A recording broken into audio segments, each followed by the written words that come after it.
Mr. B? What's a cup of tea? What's mushy pea? What's the biggie thing? What's all this then? Hello, everybody, and welcome to another episode of What's All This Then? It's a podcast about the United Kingdom with new episodes every Monday and bonus episodes every Thursday as well. In last week's episode of What's All This Then Finest, me and Libby did another edition of Two Birds Cinema Club, where we talk about British movies, and we discussed the 90s rom-com classic Four Weddings and a Funeral. So if you want to hear us slag off that movie, which we both fucking hated, head on over to our Patreon. It's patreon.com/What's All This Then. But today on the show, let's just say that if you don't like banter, jog on, mate, because this episode's going to be fucking chock-a-block with it. Oi, oi! Our guest today is an absolute bandmeister, a proper geezer, and if you don't listen, then you're a fucking muppet. So put down that copy of Loaded, grab a pint, and get ready to make derogatory comments about women. Because today's episode is all about lads. Waheyyy! Hey! I'm Charlotte McDonald, and I'm joined as always by my wonderful co-host. It's Libby Watson. Waheyyy! Oh, it's fucking Charlotte, isn't it? Oh, fucking Libby on the podcast. Let's go. Come on, Libby. Come on, Charlotte. Lads. Hello, Charlotte. Lads. I've never been more grateful for you doing all the podcast stuff at the top, because that one seemed hard, and you really nailed it, so thanks for that. Thank you. The journey to this particular podcast intro was quite one. I actually started by trying to do a Three Lions parody song for this. And the idea was, because obviously last week we did Chumbawamba, right? Yeah. And we imagined Chumbawamba. Yeah. Well, last week we did Chumbawamba. You remember that, Libby? You were there. Yeah, I remember that, yeah. And we imagined what it would have been like for Chumbawamba to write the intro to the podcast. And so I was like, what would it be like if a bunch of lads at the pub wrote the intro to the podcast?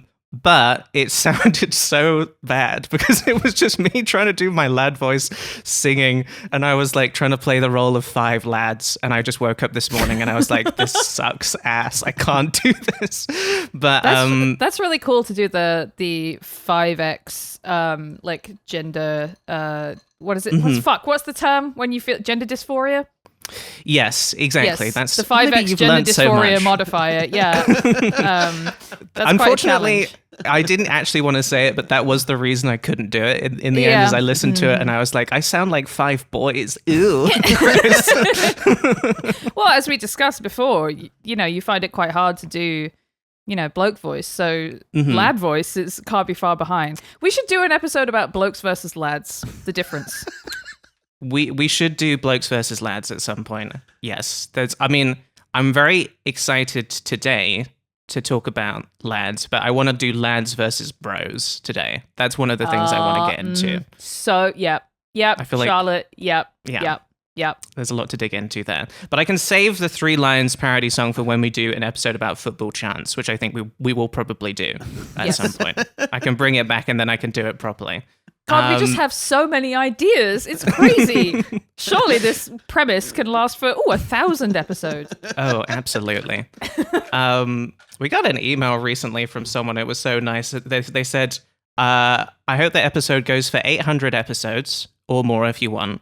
I hope you get very wealthy and exactly as famous as you want to be. And I thought that's so nice. It's just to be just famous enough that you're earning a nice amount of money from it, but it doesn't inconvenience your life, Yes, absolutely. I read the same email and I was like, you have been listening like very closely to the stuff that we say, and particularly that Charlotte says about, the trade-offs of, I don't know, maybe being like a really famous YouTube person when you're 19 or whatever.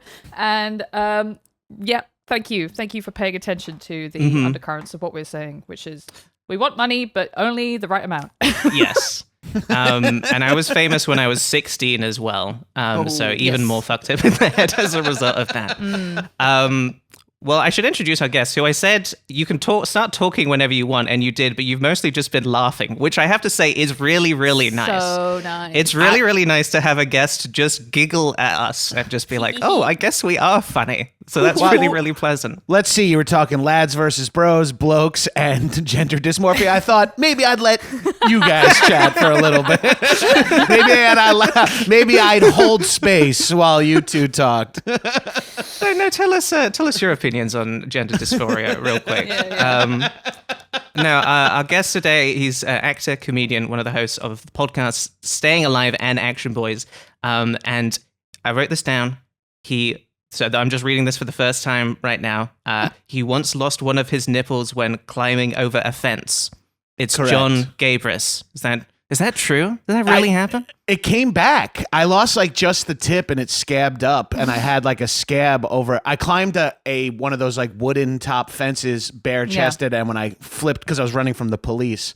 So this is a little bro. I'm a recovering bro more or less. I was going to say that is absolute bants, is what that is. It sounds like top banter of a night out. Yeah. Yeah, we were running from the cops because we got a friend of mine was driving us, and we were 14, and he was getting pulled over for drinking and driving. And he's like, my mom's going to kill me if I have my little brother and his friends in the car. So get out. So we jumped out, ran and jumped these fences, and I was bare chested and I scraped my nipple off. And then I played American football at the time, and your shoulder pads kind of went over your tits a little. And so I had like such pain all the time. I would have to like gauze up my teat to go play American football. Good Lord. So you want to talk about gender dysmorphia, okay? Yeah. my B cups are chafing in this fucking shoulder pads. Okay. That sounds sort of like, like when... That's rarely in my intro, by the way.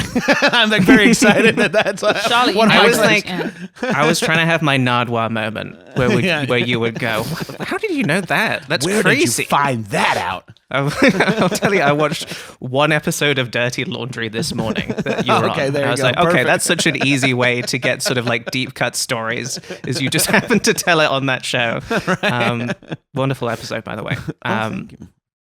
On the nipple front, I guess this is what I'm going to talk about. I will say nipples did become more sensitive after starting the hormones, so that's a big difference. Nice. Hey, for me. So if I had taken, thank you, Libby. That's that's one of the things I always wanted. Oh, I wish the nipples were more sensitive. You know, I don't necessarily like if a genie came, that wouldn't be my top 3, but it is funny sometimes when you're like hooking up as a guy and the woman, I'm a cis het male, and the woman will grab your like nipple a little bit. I'm like, that doesn't really work on me. As a matter of fact, I'd like to not be reminded that I have kind of breast tissue. Like I kind of would like to pretend I'm a little self-conscious about the bounce in these bad boys here. And they are boys. That is so funny to think about. Just being like, "Oh, honey, I know what you think.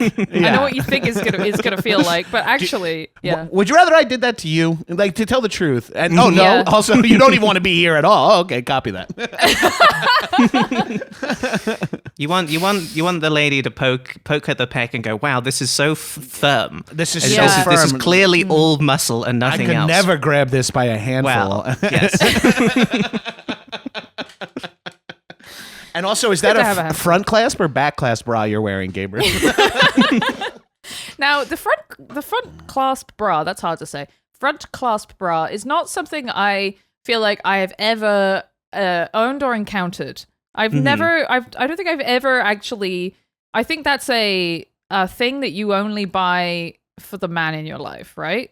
I've only encountered it one time in my life, Yeah. I think, and it was, and at least the one I remember, and it was the first time I tried to take a girl's bra off in like I mean, 7th or 8th grade, so and I good. was like cranking the back of it, like I was pulling on, I was like, hold on, there's got to be a little clip here somewhere, and then eventually she I've was read just about like, this. I've spent hours reading about this on WikiHow, okay?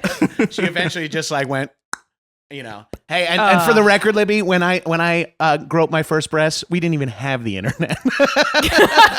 Jesus. No less WikiHow. I had to Yeah. ask a friend's older brother how bras worked. I had to practice on my mom's bras in the basement. And I'm really glad you said in the basement. Right, while my mom is come up here, hon, Jonathan. I need to get my bra off, and I know you need practice.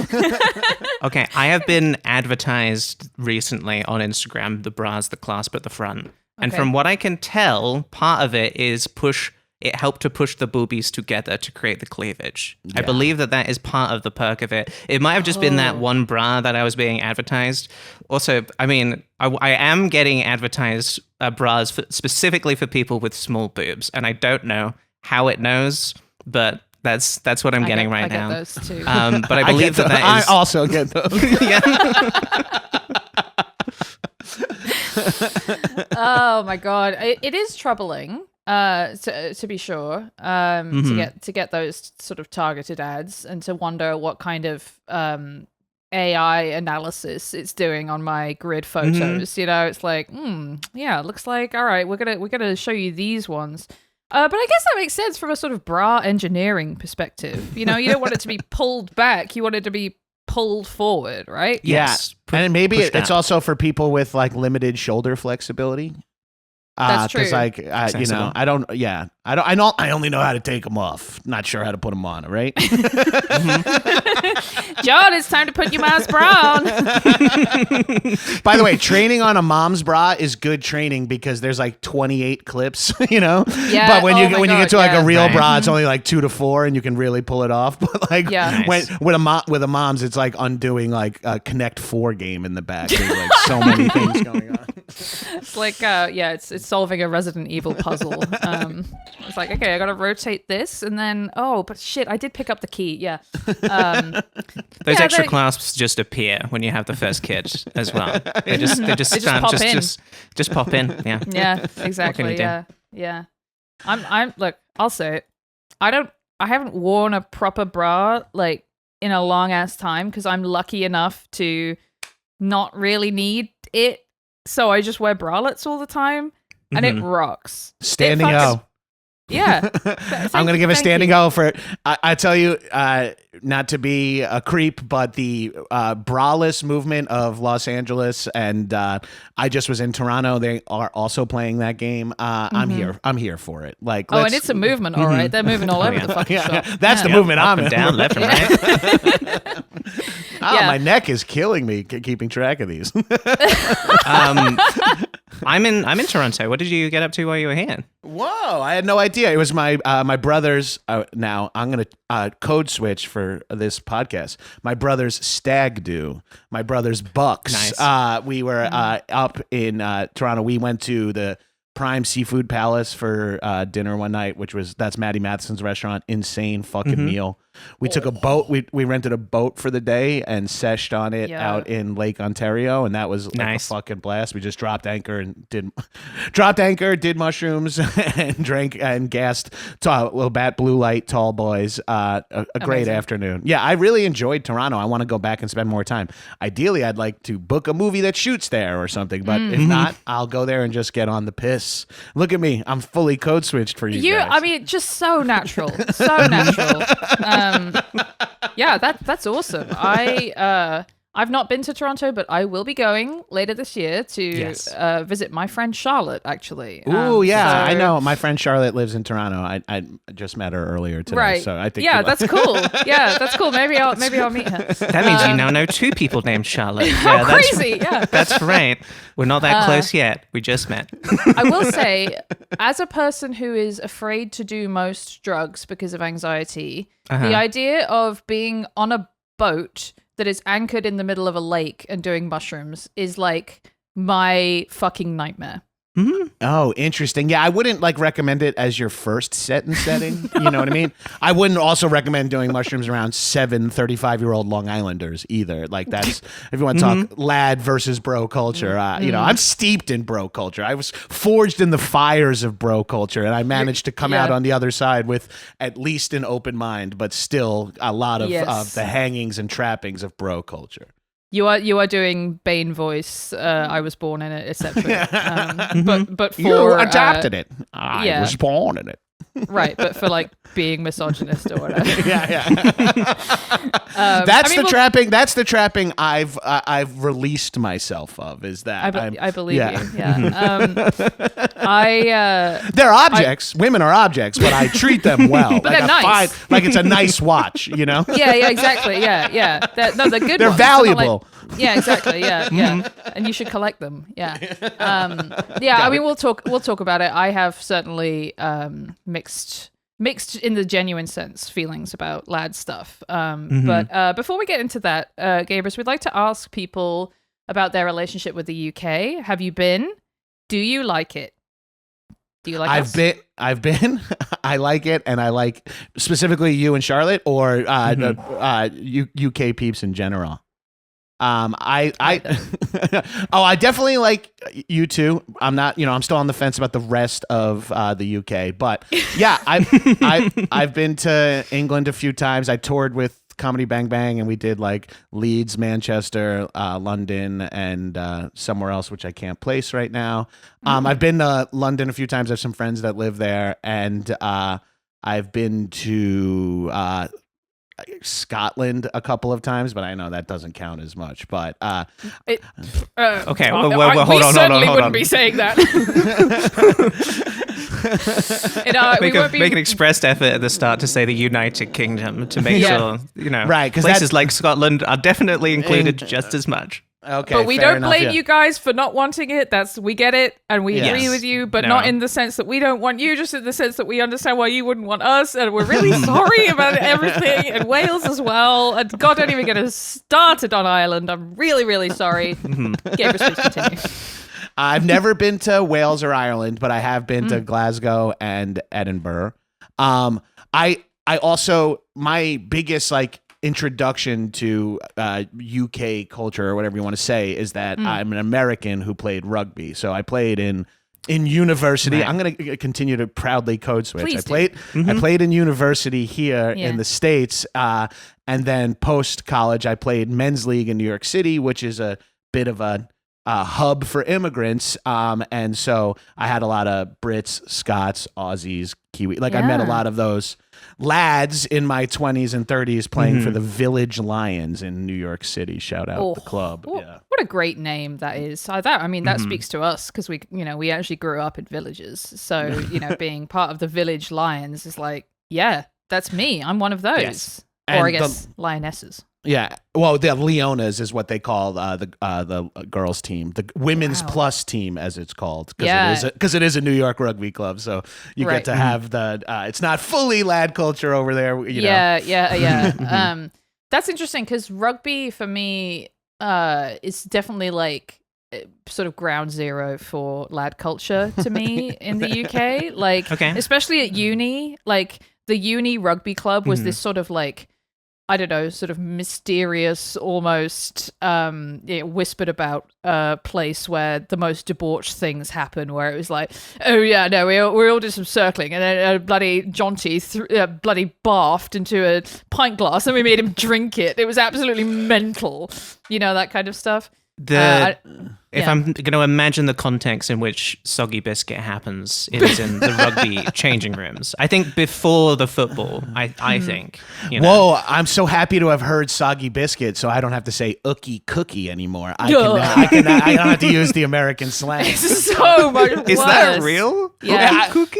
It's one of those things like the Dirty Sanchez, which is you just heard about it, but no one's actually ever done. I mean, maybe someone's done the Soggy Biscuit. I wouldn't put it past all the kind of lightly homoerotic elements of lad and bro culture. I think it's way heavier coming from the UK and Australia. Not to lump you two into one massive thing, but please do. But very similar vibes, where Americans, we still have a healthy dose of homophobia, where it's well, I don't want to be considered gay, but in Australia, guys are oh, I might piss in me mouth. How fucking funny is this? We're having a kick. We're pissing in each other's mouths. The bubbler is actually a thing I've seen Aussie rugby players do, which is where you pee into your own mouth and drink it like a water fountain. Fuck me, dude. That is so. Well, you know what? Oh God, no. So what I just did mentally is I added it to the list of my penis bucket list, the list of things to do before I get rid of it, and then immediately took it off. But it was on there for a fraction of a second. I was well, that's something I could do, but I'm not going to. Okay, moving on. I don't think it'll be something you regret down the road. You're oh, did you ever get to do a bubbler before you did bottom surgery? You're no, fuck. Someday, who knows? knows? Whispering to your family on your deathbed, I have but one regret. Hook the funnel up. I think I know how to do a bubbler with lady parts. Yeah, the she-wee, of course. The trucker buddy, yeah. The trucker buddy, yeah.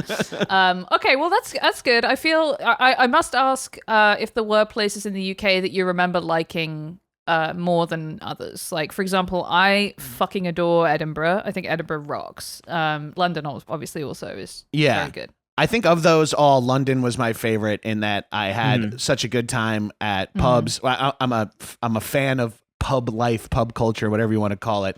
I like getting on the piss and having a chat.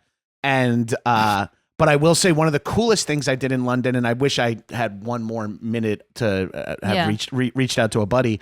I stayed with some friends who live there, and he knew I loved to like swim in the cold or whatever, which I guess is like the only choice for swimming in England. And he was like, there's a lake, like a pool kind of lake in the middle of this park near my house. So we walked like a mile and there was like changing rooms. And then we were just like in this ice cold lake pool kind of thing in the middle of a park. And it was like one of the coolest experiences I've ever. I was like, if this was in America, like that, this would be like a place where the police were called like every 4 hours.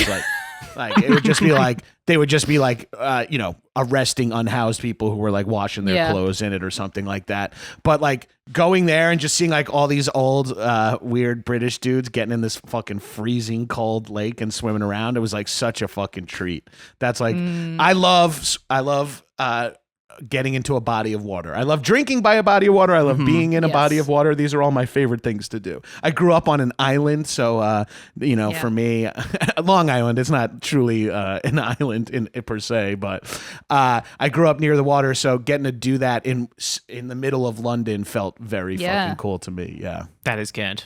Charlotte, do you know that this body of water that he's talking about? I feel like I have a memory of what this is, but I didn't live in London, but I do know that there is a place where this happens. I'm familiar with the general concept. I don't know if it's just like a one, outdoor, there's pool probably lake a situation. Few, yeah. Hampstead Heath, maybe Hampstead Heath. It might be that. That sounds super familiar. Yeah. Very nice. I do associate that with like a New York guy thing, is wanting to jump into the cold water as a sort of compulsion. Like being a guy who wants to, jump into the Hudson, or the other one, which I don't remember. East River. Thank you. East River. Bad that name. one's easy to remember.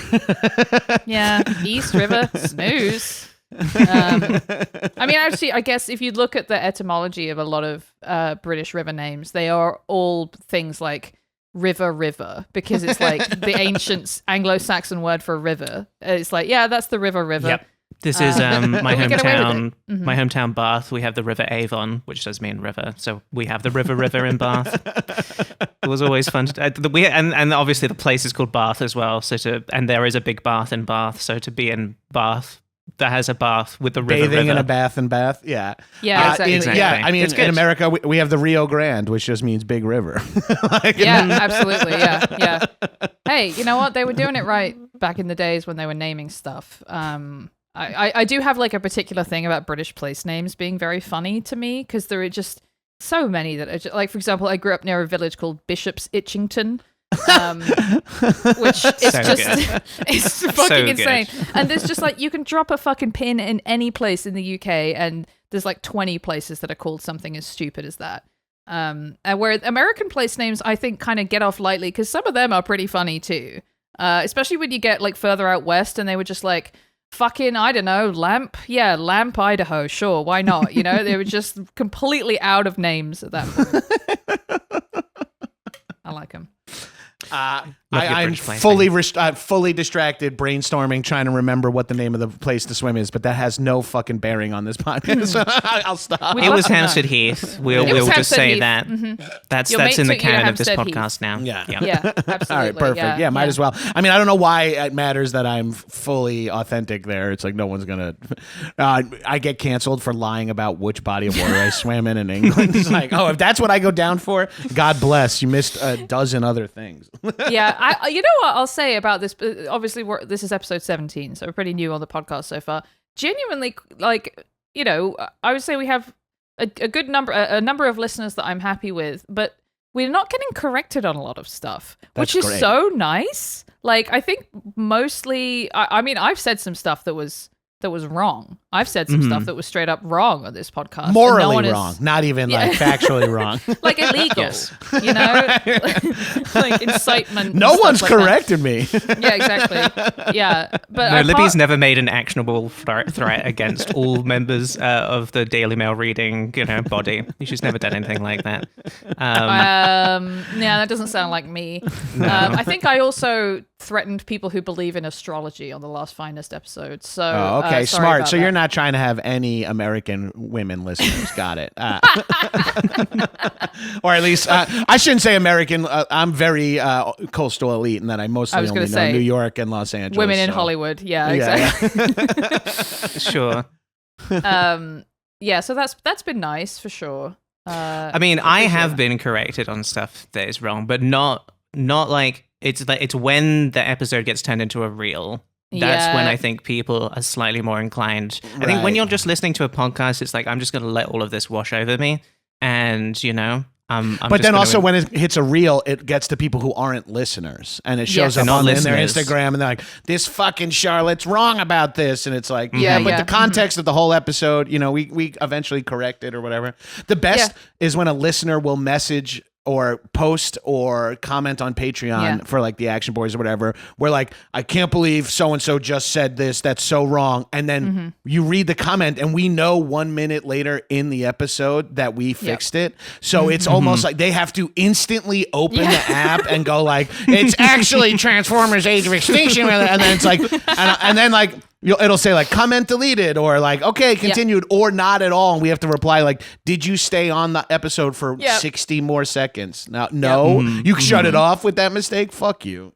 Yeah, people just sprinting across the room to get to their laptops, so they go like, oh, I need to correct this thing that was said wrong 4 weeks ago on a podcast. Right, and then like you the person who said it doesn't even have the context. They're like, actually it's Hampstead Heath, and I'm like, what the fuck is this in reference to? Oh yeah, absolutely. When you just get a message out of, I mean, to be fair, I do this to my friends like a lot who have podcasts, and I'll be listening to their podcasts, and I'll be like, oh my god, the bit about Demi's bunny is so funny, Right? And they're like, what are you fucking talking about? I don't remember. Saying We recorded anything. that 9 months ago. It just released today, or you're listening 3 weeks late of like, yeah, Weiger, that is a good burger, and he's like, what the fuck is this in reference to? And you're like, yeah, I'm sorry, yeah, it makes no sense, 100%. Yeah. I have been known to do it. I once got really mad at Jesse Farrar because he said that the small size at Starbucks was the grande, and I was just sitting there like fizzing in my car. It's like, no, it's fucking not. It's called the tall. It sounds like small. It's so obvious. And I was just like, wait a second. I'm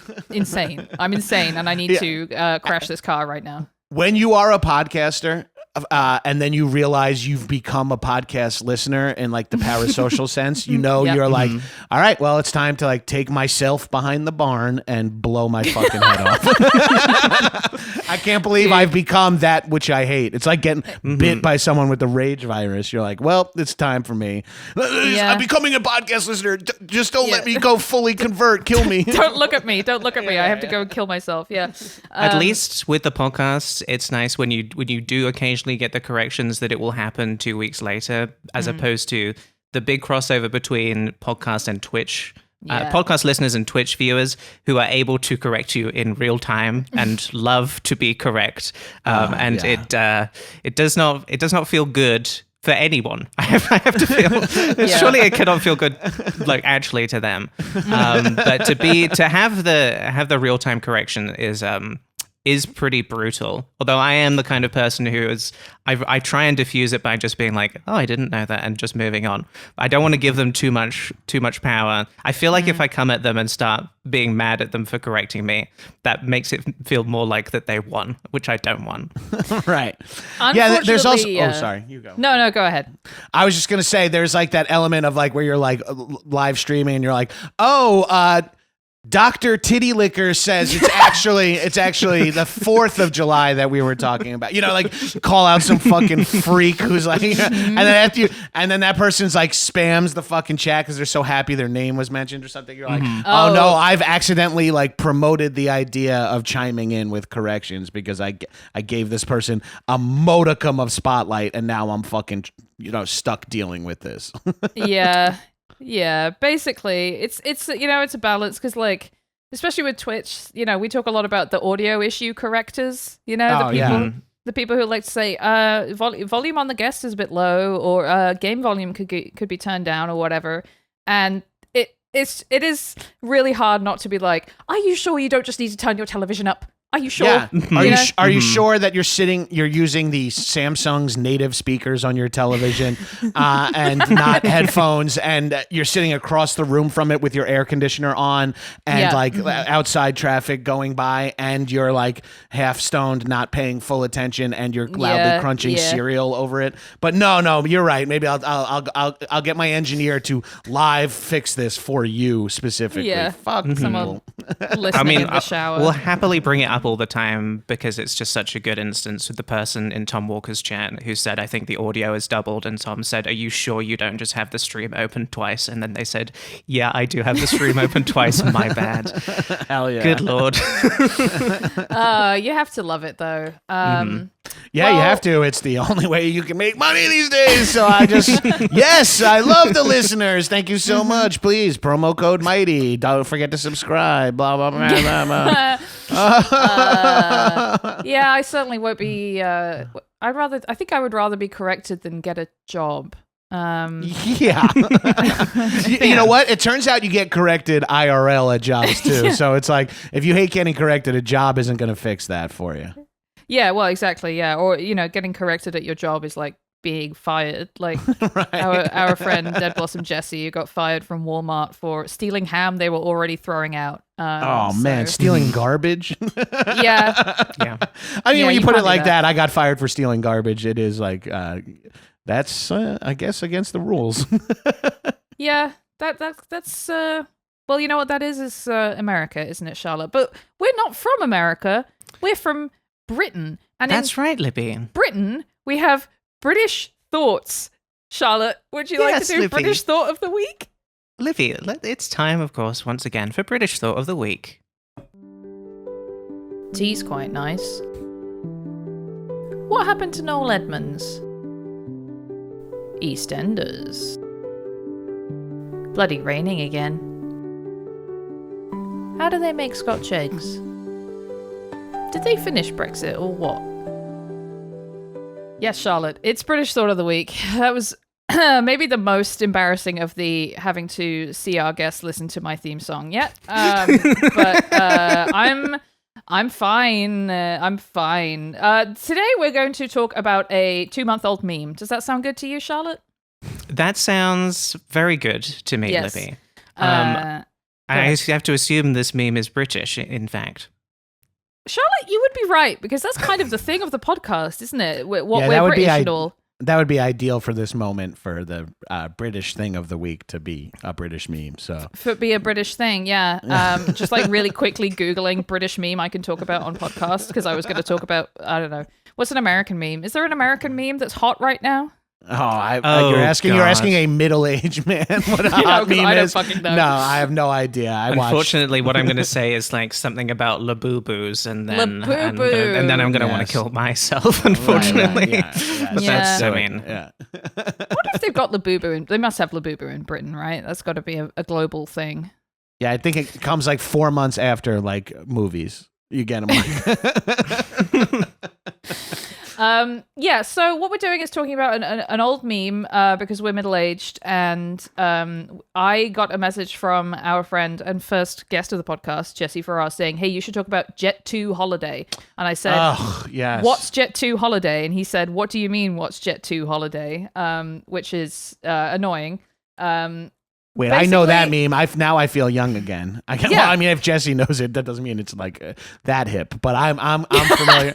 I'm familiar with Jet2 Holiday as well. Yeah, suck it, Jesse. Not that hip. Fucking 3 kids. You heard it from me, the coolest fucking guy in Hollywood. That's right. So he thought it would be a good idea for us to explain what a Jet2 holiday is. Now, that was like maybe 2 weeks ago, and this episode will come out in 2 weeks. So by the time this episode comes out, we will be over a month behind the New York Times that wrote about this on July 18th. So how does that feel? How about a reframing of this British Thought of the Week? Yeah. Does anyone remember Jet2 Holidays?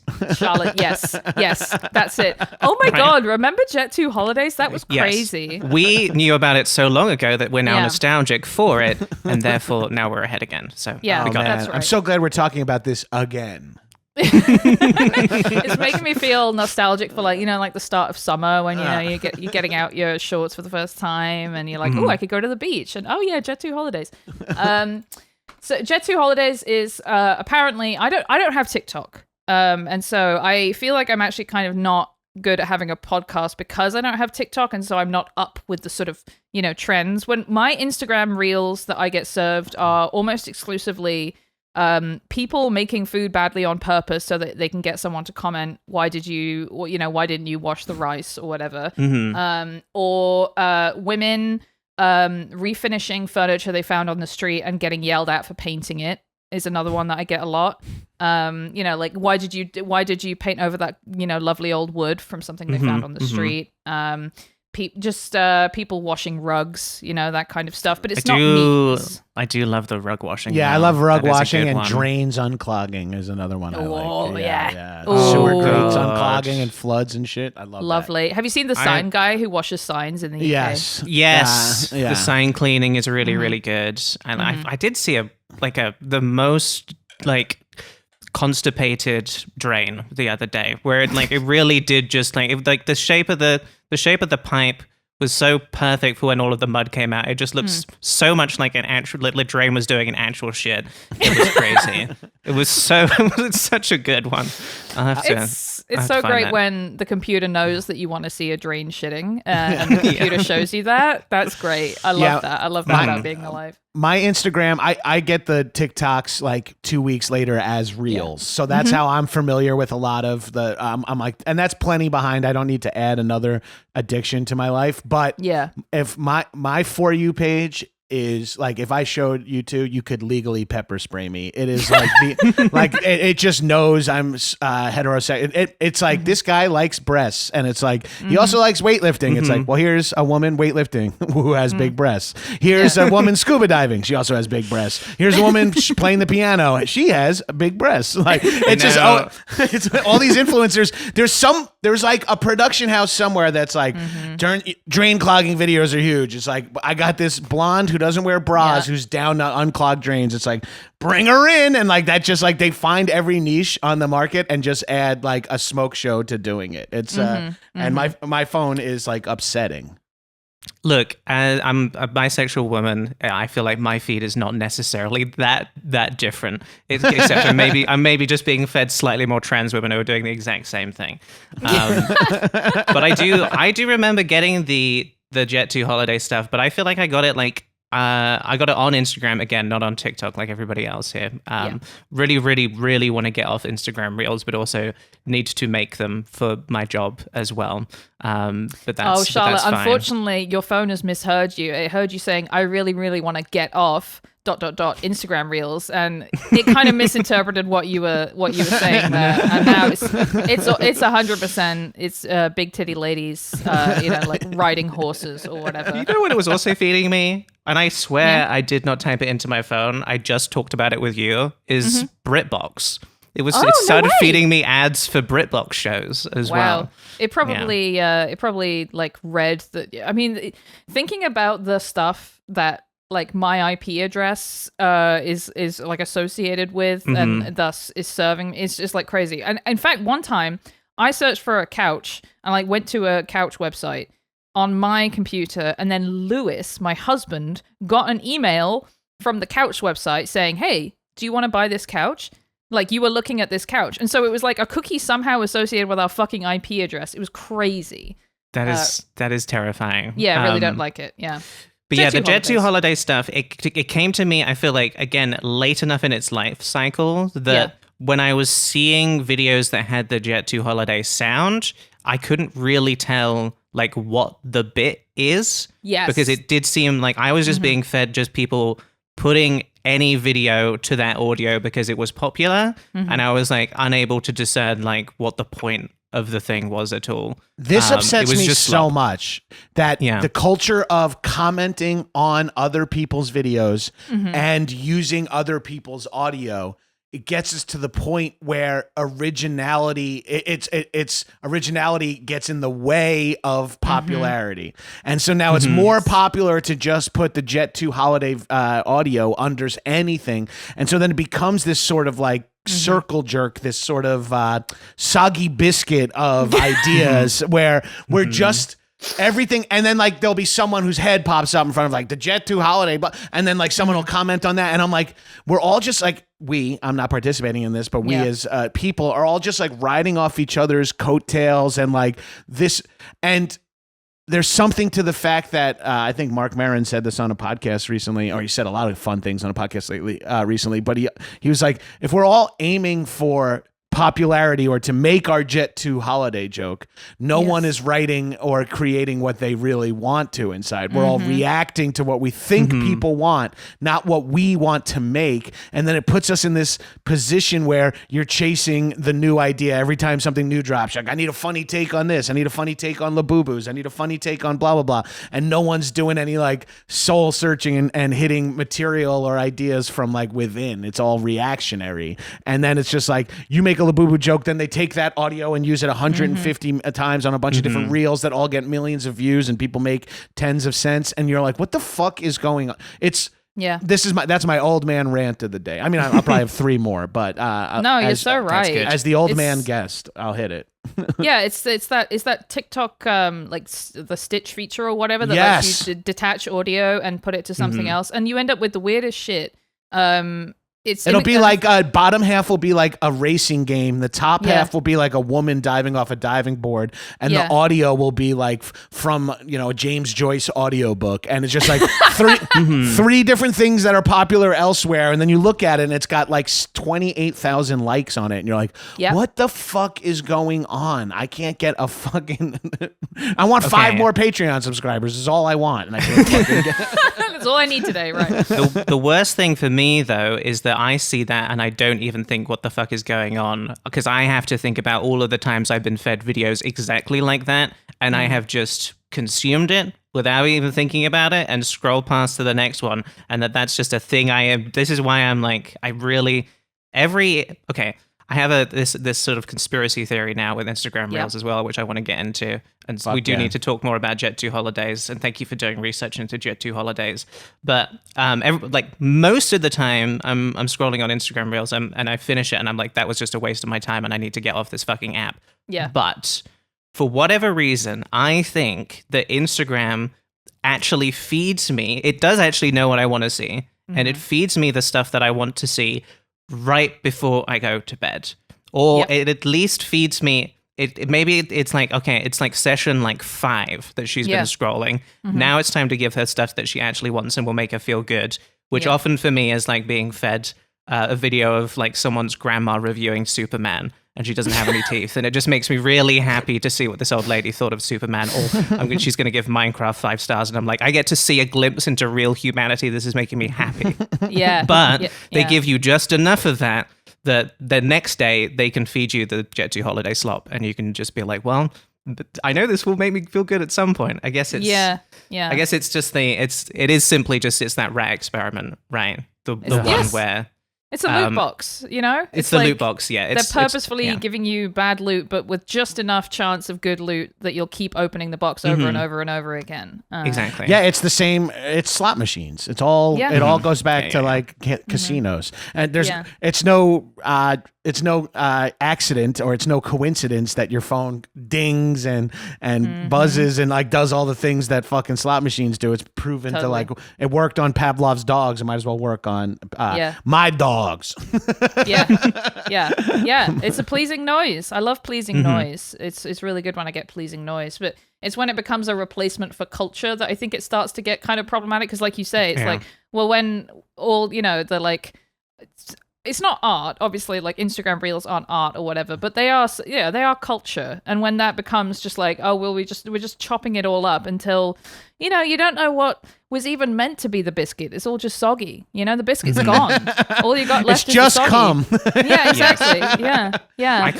I will also admit I cannot stop thinking about the made up Instagram reel in my head or TikTok, and it is just a bunch of fit rugby players jerking off onto a chocolate digestive, hearing nothing beats a Jet2 holiday just over there. Okay, and part of me is like, I kind of do want to like make that and upload it to like Pornhub or something, just because I feel like it needs to exist. That would really go. But hey, if you're a fit rugby player, really, really big thighs, get at us. What's all this post at gmail.com. Charlotte, I picked an example here of a Jet2 holiday video just because I'm assuming at least some of our listeners don't know what we're talking about, because I didn't know what Jesse was talking about. And, I'm, I guess, pretty uncool, but, I might not be the least cool person. So if you want to, I shared the, This is, I think, a good example. This is from newjersey.com, which I kind of like. This is a good example of what the Jet2 Holidays meme would be. Nothing beats a Jet2 holiday. And right now, you can say... She gets hit in the face with a bird. Nothing beats a Jet2 holiday. So the idea is... when this video started, I I didn't realize there was a bird on her.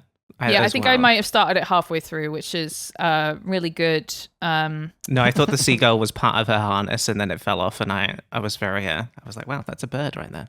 Yeah, that's a bird. Hey, up. That's a bird. You were looking at me.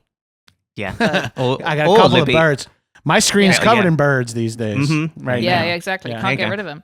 I also found... so basically what it is it's the audio from an ad for Jet2 Holidays, which is a package holiday provider in the UK.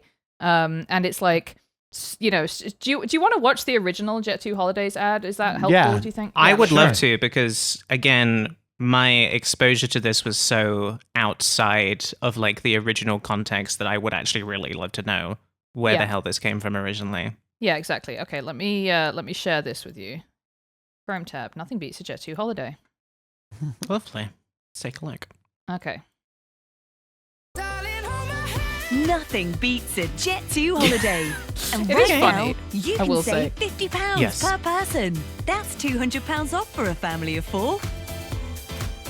The music is giving We've got snowboard kids to millions me. of free child place holidays available, with 22 kilograms of baggage included. I mean, look, it looks like a fun holiday. Yeah. We've got so the whole thing is like a Now, POV with video Jet2 as well, Holidays. right? Yeah. Package holidays Right. you can trust. Yes. Aptronatural protected. And it's at all Which is protected, lovely. which is great. And then, great. much like everything on the internet, so that's a Jet2 holiday. That's a real ad, and then someone takes that ad and puts it over something else that's kind of tourism adjacent, but it's Yes. worse. And it's like playing Jet2 holiday over a woman on a roller coaster getting hit with a bird or whatever it Yeah. might be.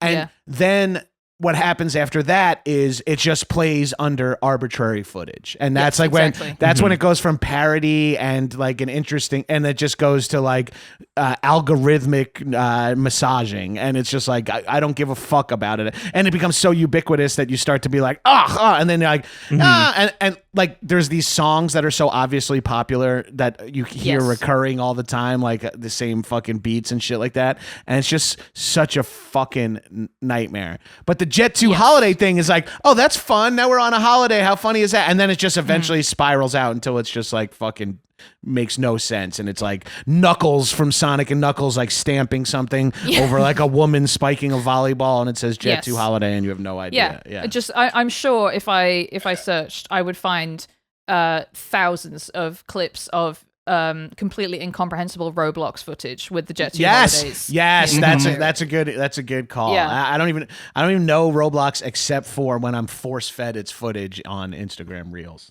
I'll admit I've done a sponsored stream for Roblox before, because it was like enough money that playing it for 2 hours made complete sense. And I just played this like Peter Griffin, like it was like a Family Guy clicker game where you're Peter Griffin and you're like planting plants and going to the bank and going, sweet, and that was fine. But trying to find that game among all of the rest of Roblox stuff was so difficult, because I would be like, I don't even know what to type into Roblox to get a game that's good. So I'll just type in, I don't know, Mario, maybe, and try and find the rip-off of Mario or whatever. All the popular ones are just super confusing. Anyway, I wanted to talk about Jet2 Holidays partly because I do think that, and this is the case a lot of the times, where the meme becomes terrible because of what you're talking about, where it gets applied to stuff that doesn't even apply. There's, the sign and the signifier or whatever, it's all become detached. But the original thing of that advert, I said advert. Oh no, I said advert. Oh God, who's Bert? Libby? Advert. Actually, Libby, it's pronounced advert. Oh, sorry, I continued listening and you corrected yourself. My bad. Just immediately hitting pause, the big pause button. I do think that the original advert is funny, and the reason it's funny is partly that there is something like, I don't know, British about it. I don't know if like Americans really have these package holidays, or at least if they have package holidays, they don't have the kind of cultural like significance that they do in the UK, where it's like, all these cheap holidays where you can go to, Mallorca. A plane full of Brits to go to fucking Ibiza and ruin it. Yeah. Yeah, exactly. It's honestly very laddish. Yes. But it's also, it is also families, it's like, we get one holiday a year. We don't want to go to fucking, Blackpool or whatever because the weather's going to be shit. So we'll go to Spain. It's not that much further. It's, it can be, pretty cheap, but you don't have the time or energy to like plan an actual vacation, So you go to an all-inclusive resort and it's very shit. Is what it is. It's mostly shit. Is the food is shit and it's all for tourists. It's all for British people, and probably quite depressing, I would think. Have you ever like actually gone on one of those, Libby? Well, I've been to Center Parks, which is like posh. It's like it's not a package holiday, it's like a posh resort for middle class parents to take their horrible children to. Which is like similar but not exactly the same thing. They do have it in France. So I went to the one in France, and I've done a bunch of all-inclusives of various levels of trash in like the Caribbean, not like in Europe ever, or in even like all in different like Mexico or Central America or the Caribbean. Yeah. I've done that a bunch of times and always been like, sometimes you're like, oh, the food is edible here is like the win of like, you know what I mean? You're like, yeah, I can have 200 Kalik beers here at this Bahamas thing. But if I hopefully the food is like tolerable. And then you like find the one thing on the menu and you're like, I ate chips and guac for lunch every day. It was like the only thing that didn't suck on the lunch menu. It sort of reminds me of when Lewis and I went to Death Valley and we spent one night in a hotel in Nevada, and then we spent one night in the resort that is right in the middle of Death Valley, which is insane. It has a golf course in like the driest, hottest place in like the Western Hemisphere. Like, should be Fuck killed. golf. Yeah, I know. Fuck golf. Absolutely. And especially fuck having it in Death Valley. But we thought it would be fun to just like do one night at this place. It's obviously much more convenient for getting to hikes and stuff because Death Valley's huge, and so otherwise it would be like 45 minutes to drive to get to stuff or whatever.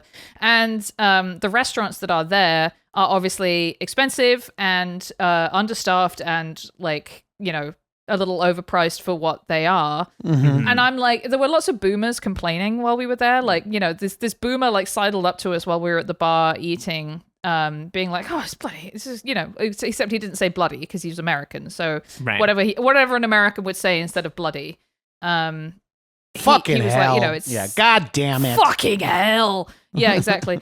He was like, it's so bloody outrageous. There's no, there's loads of empty tables and, they won't give us a table. And it's like, yeah, because no one wants to live in fucking Death Valley. It's got a name that puts you exactly.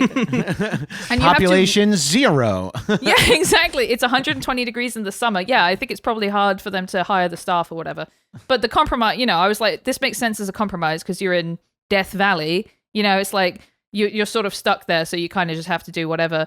But with these, it's sort of like you're making that bargain in advance of like, well, I'm not going to have to think about where to take my children, on holiday in Spain. Right. We're not going to have to. I have a lot of memories of like holidays in Europe as a kid with like following my parents around as they try to find the good place to eat in this like little French town or whatever, and it is like, it was like pretty grueling sometimes. So I totally understand why people end up going for these things. But I think the reason that the meme is funny is because like they are a bit shit, and that is like a very British concept of things being a bit shit and that Just being a bit. funny. Yeah, bit shit. And also, innit? but it's also sort of good because it's a bit of shit, right? Yeah. Well, And, that kind of, not to make a trying to make a power segue here, but that is very much lad culture too. Of like, we're sleeping 6 to a room in Ibiza, and we're gonna get on the piss relentlessly, and the flight attendant's gonna want to like fucking arrest us on the flight over and shit like that. Yeah. As someone who's toured with a rugby club before, like gone, like played rugby overseas or in the Caymans or in another city in America, and it's just like a stag do with a match on a Saturday. It's just like absolute disgusting. Yeah. Yeah. On a flight to North Carolina, me and the other big guy on a rugby team had to, the flight attendant had to come switch our seats because the plane was like lopsided weight wise. They were like, can we move one of the 300-pound guy? Because like the rugby guys, we all like stayed on this, we all got seats together. It's like, can one or two of you biggest guys, me and another guy named Gill, can you get moved over to the other side? We're like, fine. It was brutal. God, that. I'm like, what about That luggage? sucks. They're like, it'll be way too many suitcases. Just one of you is plenty. Oh god. Just one 300-pound person, I guess, is the same weight as 6 50-pound suitcases. So it makes sense that you might just even it out with moving me to the starboard side or whatever. The starboard side, absolutely, yeah. Yeah, fuck it. Let's talk about lads. Because that thing that you're talking about, like a rugby club on tour, lads on tour is the phrase, you know? Yeah. That this is like the quintessential, I don't know, lad experience to me personally is rugby lads on tour. So why don't you tell us what disgusting things you did? We do tons of disgusting things, and there's like, rugby clubs will make rules for the entire tour of like, you can only drink with your left hand. If you're caught drinking with your right hand, you got to chin it. Like all these kind of different rules. My club does something, and I don't know if a lot of clubs do this, but when we're on tour, we do something called the kangaroo court. And on the after the match on the last night, you're able to take people on the club to court for things that you thought were crimes this weekend. Like, oh, so-and-so, Yummy went to sleep too early on Friday, and I'd like to take him to court. And then someone's like, I'll represent you in this case. And someone's like, I'll represent Yummy. And then there's a judge, usually one of the most veteran players. And then we have like, we dole out punishments if the and like the jury is the rest of the club. And it's like, you're sentenced to finish a 12-pack in the closet with this other guy, and it's just like, it's all variations on that. You're sentenced to do pill roulette, where you take one of these random pills out of the hand. You know what I mean? Jesus Christ. Okay, this is fun for me, right? Because I was already talking about my dysphoria earlier. I'm getting gender euphoria from the fact that I don't have to live this life. That's one of the things I'm realizing. What now. a beautiful 'Cause thing this to leave in the sounds- past. This sounds like complete and utter fucking hell to me personally. Yeah. It is It's- just It's not something I want to be doing every Friday. You know what I mean? But it is. Sure. But it is something that, like, I mean, I'm 43 now. When I was in my 20s, I could handle this all the time, and I did, and we did, tons of fucking stupid shit. But as I get older now, it's just fun every once in a while to like backslide into like, all right, I can pretend to be 26 for 72 hours. Let's just see how this goes. So and it is disgusting and all that, but it is funny when you're like everyone else is like in their 40s with kids and married and stuff like that. Everyone still goes, okay, well, this weekend we're 25-year-old assholes. We're fucking ladding it up big time. Yeah. Absolute units. Man, you've got the lexicon down like no other guest. It's so I'm impressive. a fucking hench, mate. Yeah, he's an hench. Oh, did you hear that? He's a fucking hench. No, I think you're absolutely right that like a definitional part of lad, the lad idea, not just lad culture, but like the concept of the lad is like embracing disgustingness, Yeah. like, embracing doing the most extreme, like the most, and it is like I think an expression of an idea of masculinity that which shares a lot with frat bro culture to me. Yes, well, yeah, that's what, because to me in my mind, and this is why I wanted one of the things I pitched was because lads to me were always just British bros, and like, but bros in America are more diverse, which is like an insane thing to say. There's like at least more sub bro genres in my mind. Like you could be like a finance bro or a lax bro or like a brewery bro, like different kinds of bros.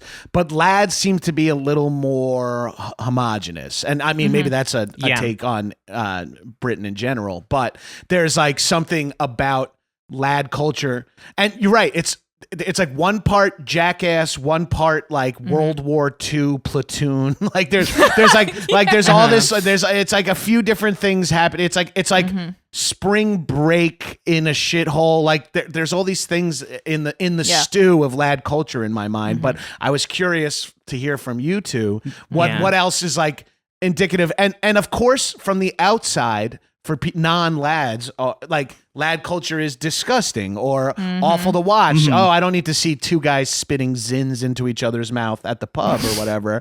But inside of it, they all do seem to be having a good time, right?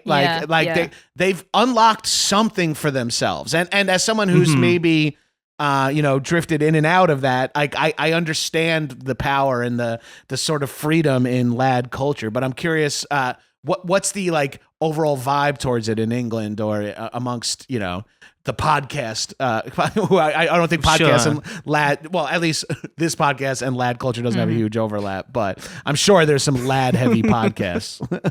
Oh, I found one while I was researching. I found a lads podcast in the UK that seems to be quite big, hosted by some big British YouTubers. And I don't know, Charlotte, what do you have? I have so much to say. I have so much lad experience to share, but why don't you start? Okay, well, I mean, I think the comment about it being sort of homogenous is really interesting to me because I do think that is true, and it is weird how true that is given the diversity of like British culture on such a small island. The fact that lads will be lads no matter where they are in the UK is like that does feel very true to me. I mean, I will say lad culture generally is something that I always very much try to keep at arm's length from myself.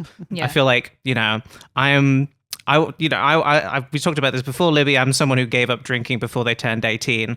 I was very much like, I think I want to, I don't think, British. I simply don't think that any of this is for me. And so I actually do not have like a lot of like, I feel like I can't have a lot of lad stories because I was always trying to avoid the lads. I feel like there might have been times in secondary school where I brushed up against it and I could have sort of like possibly entered into that world, but kind of knew myself just well enough to be like, actually, I don't think I ever want to be one of the lads. And obviously, is it something where you're like, oh, let's go to the pub? I'm like, not this pub. It's lad heavy. You know what I mean? Like, it's very much a lad pub, and it's like it's going to be loud, and there's going to be guys singing songs or like banging on the table or like putting dominating the jukebox with like songs they think are like cool and interesting, and like genuinely just like being kind of scary, like being aggressive. There's obviously lots of very dark things about lad culture, which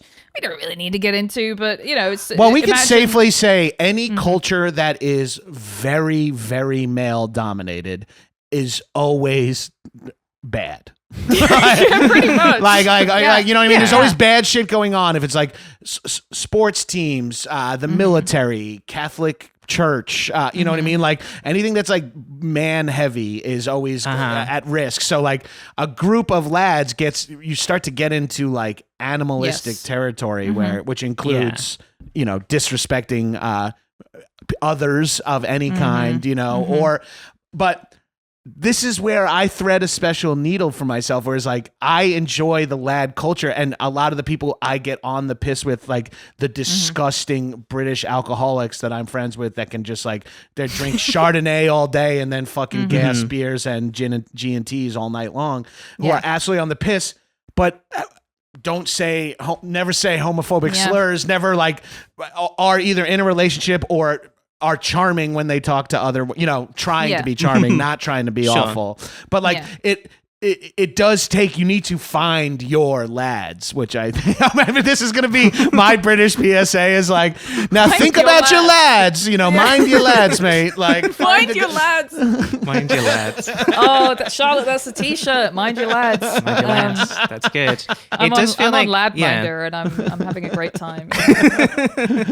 I would say a key thing about the lad as well is it's like if a group of lads is in a space, it is their space, right? And they are not Yes. necessarily paying any sort of attention or respect to the space in terms of it needing to also accommodate the other people in it. It is like we are especially, and I think that probably ties into the on tour part of it as well, because when you're in another country, you're probably not thinking as much about the people around you, because it's like, oh, well, it's like I'm playing a game. It's like, these are all NPCs around me, and I'm able to just sort of like let loose and do what I want. A good example of lad culture is also transportation. Like when you shrink it down to like 4 lads in a cab, or like 8 lads on a train. Even in that moment when they're in there, they are like, this is our party space. Even like just on this bachelor party, we would like get into a car and someone would put the aux cord in, or just like turn the music up, and we'd all be like, "What?" Be like, "What's the driver's name?" He's like, "It's Sajid," and we're like, "Sajid," like chanting his name for like a 20-minute drive, and like, like. But again, my friends, because I couldn't hang out with true monsters, are like, "Where are you from?" And he's like, "Dagestan," and we're like, "Fuck, dude, Dagestan's crazy. That's so sick." And then we're like, just like chanting this driver's name as we drive to the boat, and we're all on the piss, and we're like, we were obnoxious, but like lightly. I also think the ideal, like the platonic lad ideal, is obnoxious but charming. Yes. Like the Van Wilder type energy. Right. You've got to find a way to, if you're going to be, it's your space, right? And you're going to take over that space because you're there to have a good time. But if there's a way to do it right, it's how do I make sure everyone else in this space is joining in and feels like they can be included in it as well. That feels like that. If there is a good way to do it, that makes sense to me. Lad culture, where you tip well and are polite, is like like that's like I mean, again, I know I'm saying tipping around Brits. I don't in reference to Brits, but like that you bring that energy somewhere where we went to a brewery in Toronto where our server's name was Babs, and she was so sweet, and every time she brought a round of beers from across the entire brewery, our table started chanting Babs, Babs, Babs, Babs, Babs, Babs, and we arguably were ruining other people's times, but Babs was smiling and charmed by it, and we over-tipped, and we drank $1,000 worth of craft beer. People, you can be a good person and still be a lad, although frequently good people in a full lad environment will kind of unravel a little too. Bad. And right. Lads turning bad. That's like a gay porn site, and also like a T level app where you find out who's the bad lad in your neighborhood. Oh shit! Yeah, what is that? I feel like every few years someone tries to do that, where it's like, hey, women, you can say who's bad to date, and then it just goes really, really wrong every single time. The T app got like all the women put their like driver's licenses in to prove they were women, and then the guys were like, wait, what is this? Let's hack it. I'm like, no, people.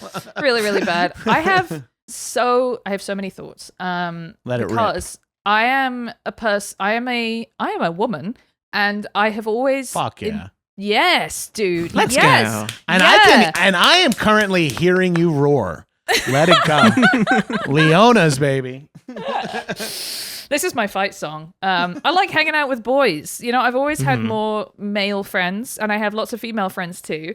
But I've always had to kind of navigate these spaces where I'm not trying to be one of the lads in that cool girl, like, oh, by the way, I'll drink beer and I'll eat wings, and I'll laugh along when you say some woman is a complete slut or whatever, not like that, but I aspire to like being parts of these spaces where I think you're right that like it is a special kind of fun, and it is very I think it is an interesting, like, not to get too gender studies about it, but like I think it is an interesting example of like men finding a way to express like love and friendship and camaraderie with each other without it being gay, because like it's too gay to say, you know, like, I love my friends. You know, you can't post I love my friends, but you can go, you know, like, John, way, and like support each other that way, you know, like kind of lift, you know, it's a sort of acceptable way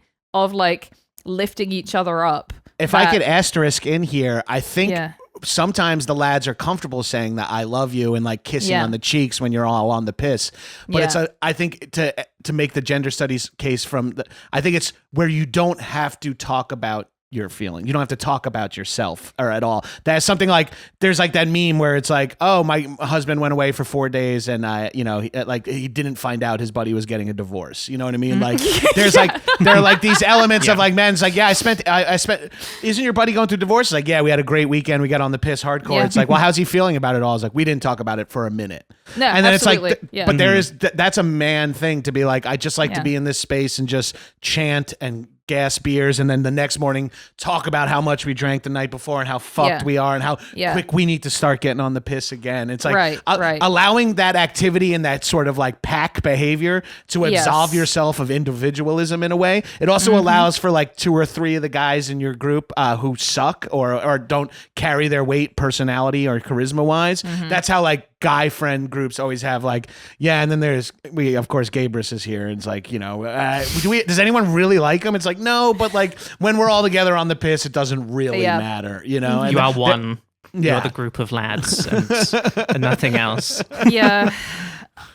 So I'm thinking back to uni for me, you know, because I did 2 years of uni in the UK and 1 year in the US. And so I kind of, you know, saw both sides. And you know, like my house on campus was horrible. First of all, it was 10 people, I think, 5 boys and 5 girls, 1 fridge, 1 British-sized fridge.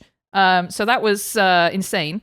And very quickly, like, you know, Freshers Week is a big deal. Who ate my clotted cream? Oi, Jonty, you've eaten my fucking beans, haven't you? I'm like trying to think of what's in a British fridge. I'm like, you guys drink beer at room temperature? Like, there's fucking nothing in there. We keep our eggs on the counter too. Right. We're crazy. We'll put anything out. Yeah. I do really love the idea of Libby at uni. You've just got a pot of clotted cream and nothing else. You just spoon in it like a yogurt. That's what we do. Libby's do not eat. Look, they all laughed at me for going to Sainsbury's. I used to take the bus to Sainsbury's rather than go to Tesco, and they said that was posh, which is still, obviously, still very hurtful to me. So it was like, you know, Freshers Week is a big deal in the UK. It's where you don't have classes yet. It is just like activities put on by the student union where you're all supposed to meet and drink. And it's like sanctioned drinking. You know, because it's like also it's your legal age, which I think is an important step to that. Yeah. And as Charlotte hinted, a lot of you have been drinking for like 4 years anyway. Right. You know? Yeah, I mean, I started drinking when I was 12, but in America, you're not supposed to drink till you're 21. Yeah. And but like so freshman year, nothing college sanctioned could be drinking heavy for freshmen. Right. But obviously everything was, but it couldn't be like, it's at a pub. It's like we're at the lawn and everyone just secretly drinks or hides it or whatever. There's an illicitness about it that makes you still feel like a bit high schoolish, you know, you know, not being able to go to the bar or whatever. And, you know, quite quickly during Freshers Week, the girls and the boys kind of formed their own sort of friend groups. And everyone was friendly. You know, there was no, like, animosity, really. But, you know, I sort of was like, I kind of prefer hanging out with these lads. But it was very interesting because I think with bros especially, you kind of associate that with especially in these, like, younger spaces, you associate that with a level of, like, cool. You know, like in the High School Click movie, it's like... Those are the kind of the cooler, you know, almost jockish, you know, it's jock adjacent. Yeah. But these bro kids is maybe aspirational, you know what I mean? Yes, like, exactly. It almost is like, I wish I was a bro. Instead, I'm just this fucking dork. Yeah. Yeah, exactly. Yeah. It's jocks and nerds or whatever. And these guys were like interesting because, you know, it's a good school that I went to, and you know, they were all studying science and clearly all very bright and kind of nerdy. You know, they liked nerdy stuff. But in this space where they were all together, there was this sort of patina of lad stuff that had to go over the top of all of their hanging out. So, for example, you know, there was the doing the disgusting stuff. like, we're going to hang a loaf of bread from the inside of this cupboard and we're going to leave it there all year and look what it looks like at the end of the year. What is that? That's nothing. That sounds so fucking cool to me. I'm like, oh, that's awesome. Yeah, I that's actually pretty also fucking- Dude, they really were like breading that. there? You can They were take doing breading? Yeah. You can have penicillin for your sophomore year when you'll need it the most. You will need it big time. Yeah. One of them was very proud of doing things like, sort of semi-ironically doing things like eating fried eggs off a pizza box rather than having to wash a plate, Mm-hmm. One time heating baked beans on the stove just in the can, like, because it was one of those terrible old electric stoves where it's like a big thick piece of metal that was the heating element, and you just stick you just stuck the tin of beans on there and then turned it over and was like, oh, I'll eat my beans out of the tin.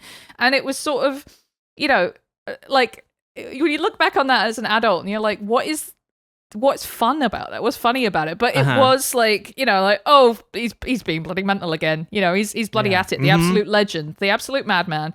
Yeah. He's a ledge. He eats these fucking beans every morning like this. What a ledge, and like that's the kind of thing where it's like, guys, I got the beans out. And it's like, fucking Rick. Oh my God. Yeah, exactly. Yeah. I think a really good example of this sort of space that they were in that was like in between cool and not cool was they developed their own Family Guy drinking game when they would watch Family Guy. And not only would they do the drinking game, but they would also keep a spreadsheet of which episodes had the most drinks to them, which is just like you can't shed the fucking physicist in you when right. That's awesome. I know.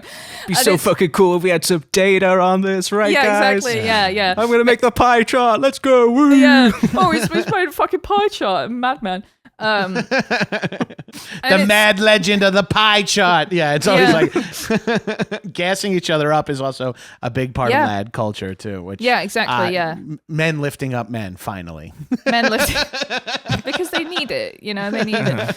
And I'm sort of sympathetic to the idea that, like, it is hard. If you grow up, like, I don't know, in society or whatever, if you grow up in society and you don't have a lot of ways to express, like love and friendship with your men, I don't think it's good that it has to happen in these sort of like almost separate, like sanctioned, like, well, this is where it's okay for us to be, saying, oh, I love you, mate, or whatever. That's not good societally. But is it better than having nowhere? I guess maybe. Is it better than never saying that? Are we saying the cure for the male loneliness epidemic is lads? No. No, it's being nice to women. And I honestly, stuff. it's crazy. The male loneliness epidemic that people are talking about now is so self-inflicted. Like, it's so funny that it's like we have to cure it. It's like men did it to themselves. They can be friends with each other. Why can't they? And if you can't be friends with another guy, how would you expect to pull off? If you're hetero, how do you expect to pull off getting a woman if you cannot even be friends with a guy? Like, like that, I know, right. Like, then you don't know how to behave at all. Yeah, I mean, my opinion on the whole male loneliness epidemic thing is what we have is just a loneliness epidemic. Like, yes, well, promoted by every single app that we're talking about, and why there's parasocial podcast relationships, and why like people listen to What's All This Then and be like, these are my friends, where it's like, well, of course we are your friends. We are your friends. And join our Patreon to prove your friendship. And maybe we'll reply to one of your messages. You're right. It is Jet2 Holiday. Thank you. I did say it wrong. Yeah, sorry. That's right. It was Jet3 Holiday. You're so right. Could you please upgrade to the minted tier now?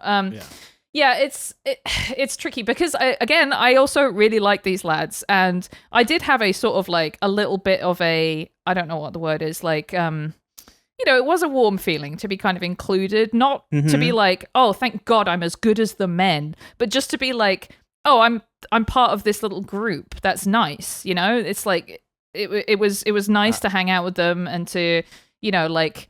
It's really nice to hang out with you guys. Oh, wait, sorry. Quagmire just said something rapey. Bang. It's funny because I remember one time we were playing Halo 3. Lad. because I'm just one of the lads. You know, what can I say? One of the lads. I know how to hold an Xbox controller, and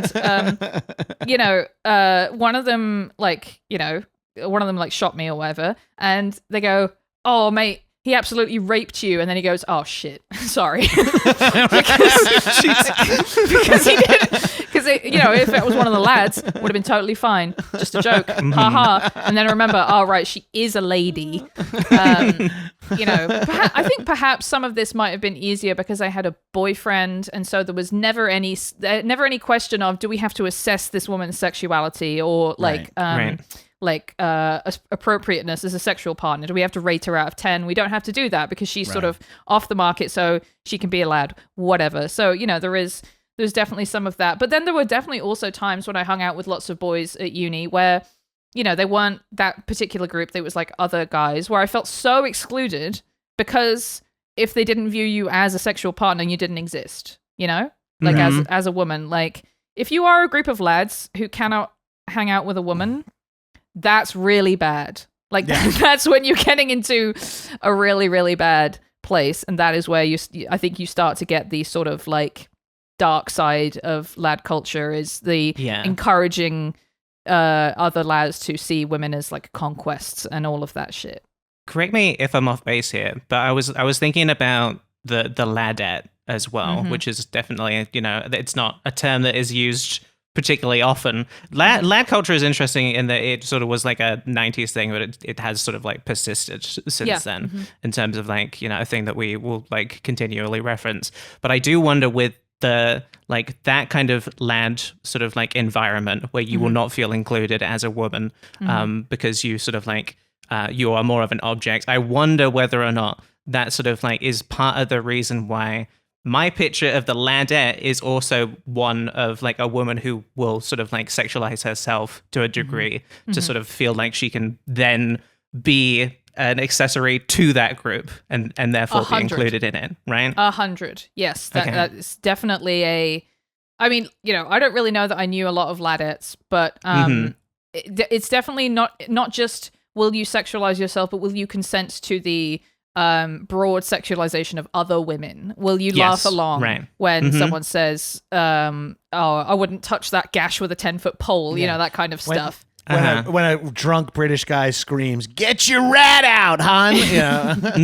That is something I know. A guy I know who that was like his catchphrase was "Get your rat out." Yeah. Well, there's also this thing where that's so horrid. It's disgusting. It's absolutely disgusting. Just yelling it out car windows while you're driving. It's like, and it's just like there is. The ladette culture is interesting to me because I have a specific image in my head of like the British party chicks, like the Manchester Friday night, like every woman's skirt is just below being dangerous, you know what I mean? And like makeup close to the rat. Very close to the rat. I think I see the tail. Or the snout, hard to tell. I'm not gonna get any closer. But like, like those like skin tight dresses. Have trouble finding the snout on a lady's rat. They do. It's really, and it's not that hard. It's just at the top, Yeah. Well, not all women enjoy the rat snout. Sometimes you have to find the rat G spot. All right, too deep. All right. The parallel's falling apart here. But and I always associate. We have that in America too. We have like the ladies' night out, like kind of culture of like young women, and women of all ages can get into that vibe. But there's something particular about the British like lad, and maybe it's because they have to be in the same space as lads, so it's kind of like we'll play your game too. In a way, and maybe they're dressing sexy because that's how they can be seen and be seen, but it does feel like it's not as like when you go out in like you'll see friend groups frequently, men and women, and it's very funny when they all dress similar.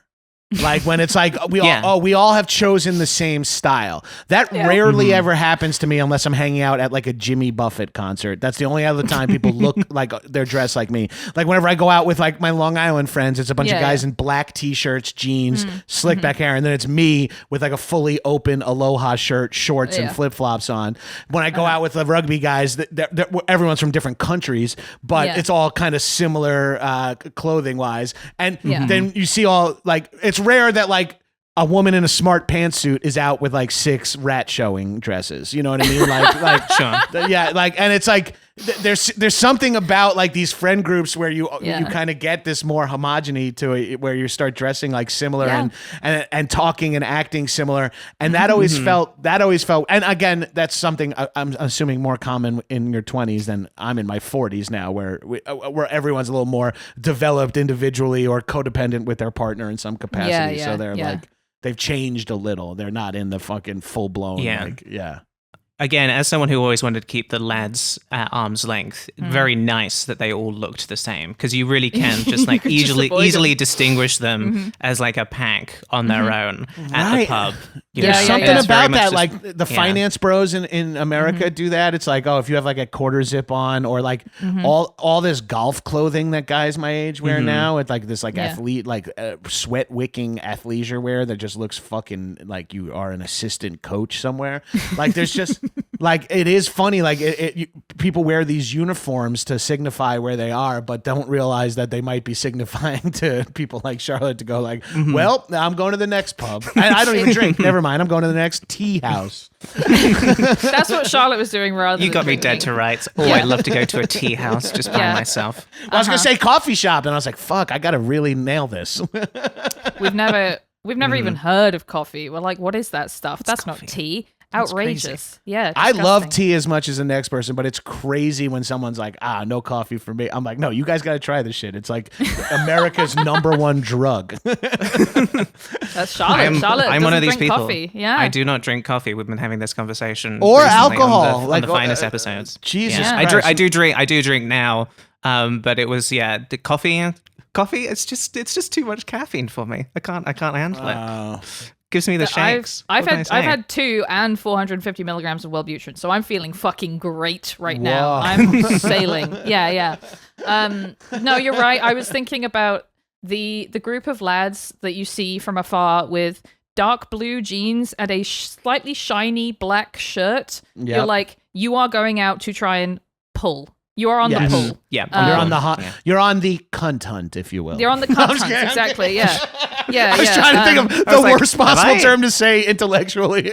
I believe they refer to it as a cunt hunt. No, but you're actually not far off, because I remember a guy that I went to uni with, who I lived with in my last year, who he was really sweet. He was definitely a bit of a lad, but also I think is one of those people who, if he had had an option of having not lad friends, might have, been happier. Blossomed, yeah. Yes, exactly. But he was a great guy, and ended up being like a death row lawyer in the US, which is just like so cool. Anyway, he talked about at the end of uni doing the gash dash, which is trying to fuck as many girls before you leave as possible. Oh man.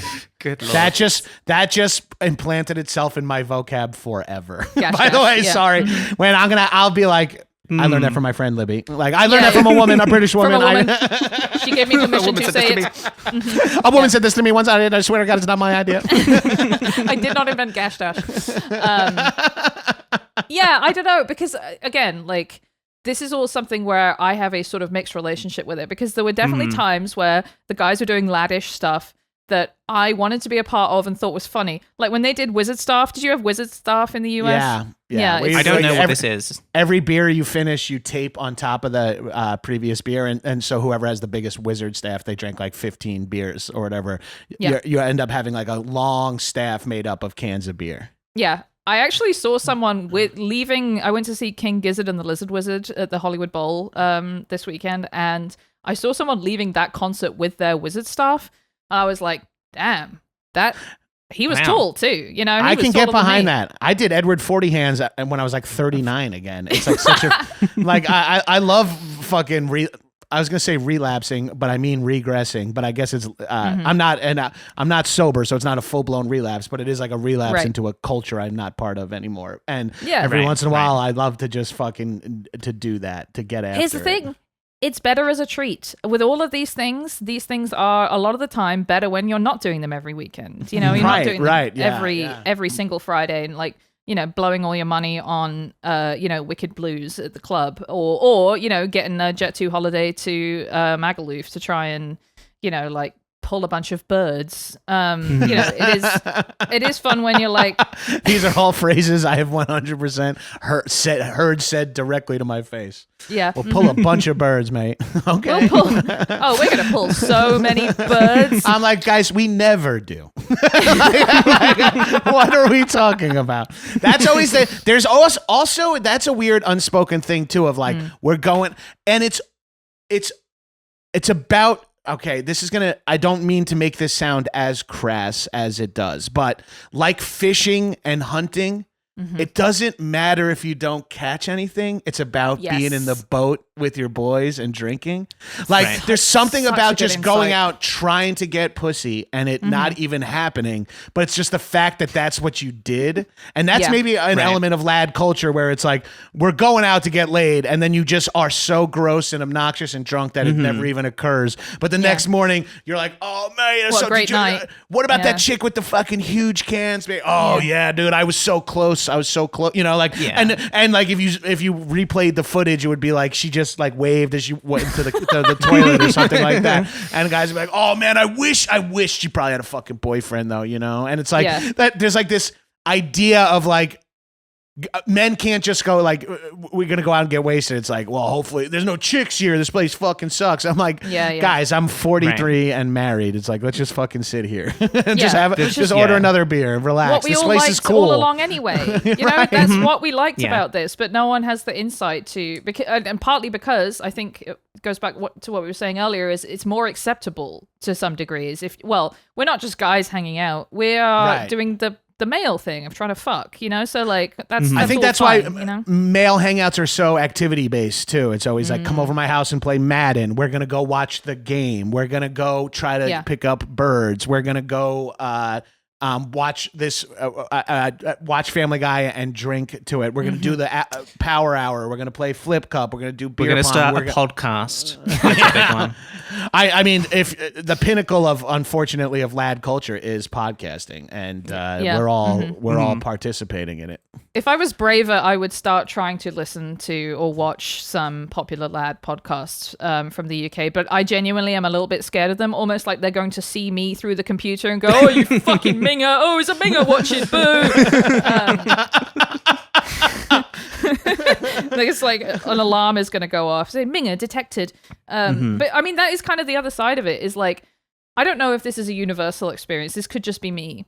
But I think my memories of going out with girls, in groups of girls, and like, you know, late teens, early 20s, is the opposite of that, where it's not about having a nice time with or, you know, it is about having a nice time with your girls, obviously, but there is a sense of, if a man didn't look at you or try to get your phone number, that feels bad, you know, like, because we all know what men are like, and they'll shag anything, you know, and if they don't want to shag you, then wow, you must be really disgusting, you know. And that's let me ask, is it in this moment, are women like, I hope I get to, and not in like a nefarious way, but like, I hope I get to say no to some guys tonight.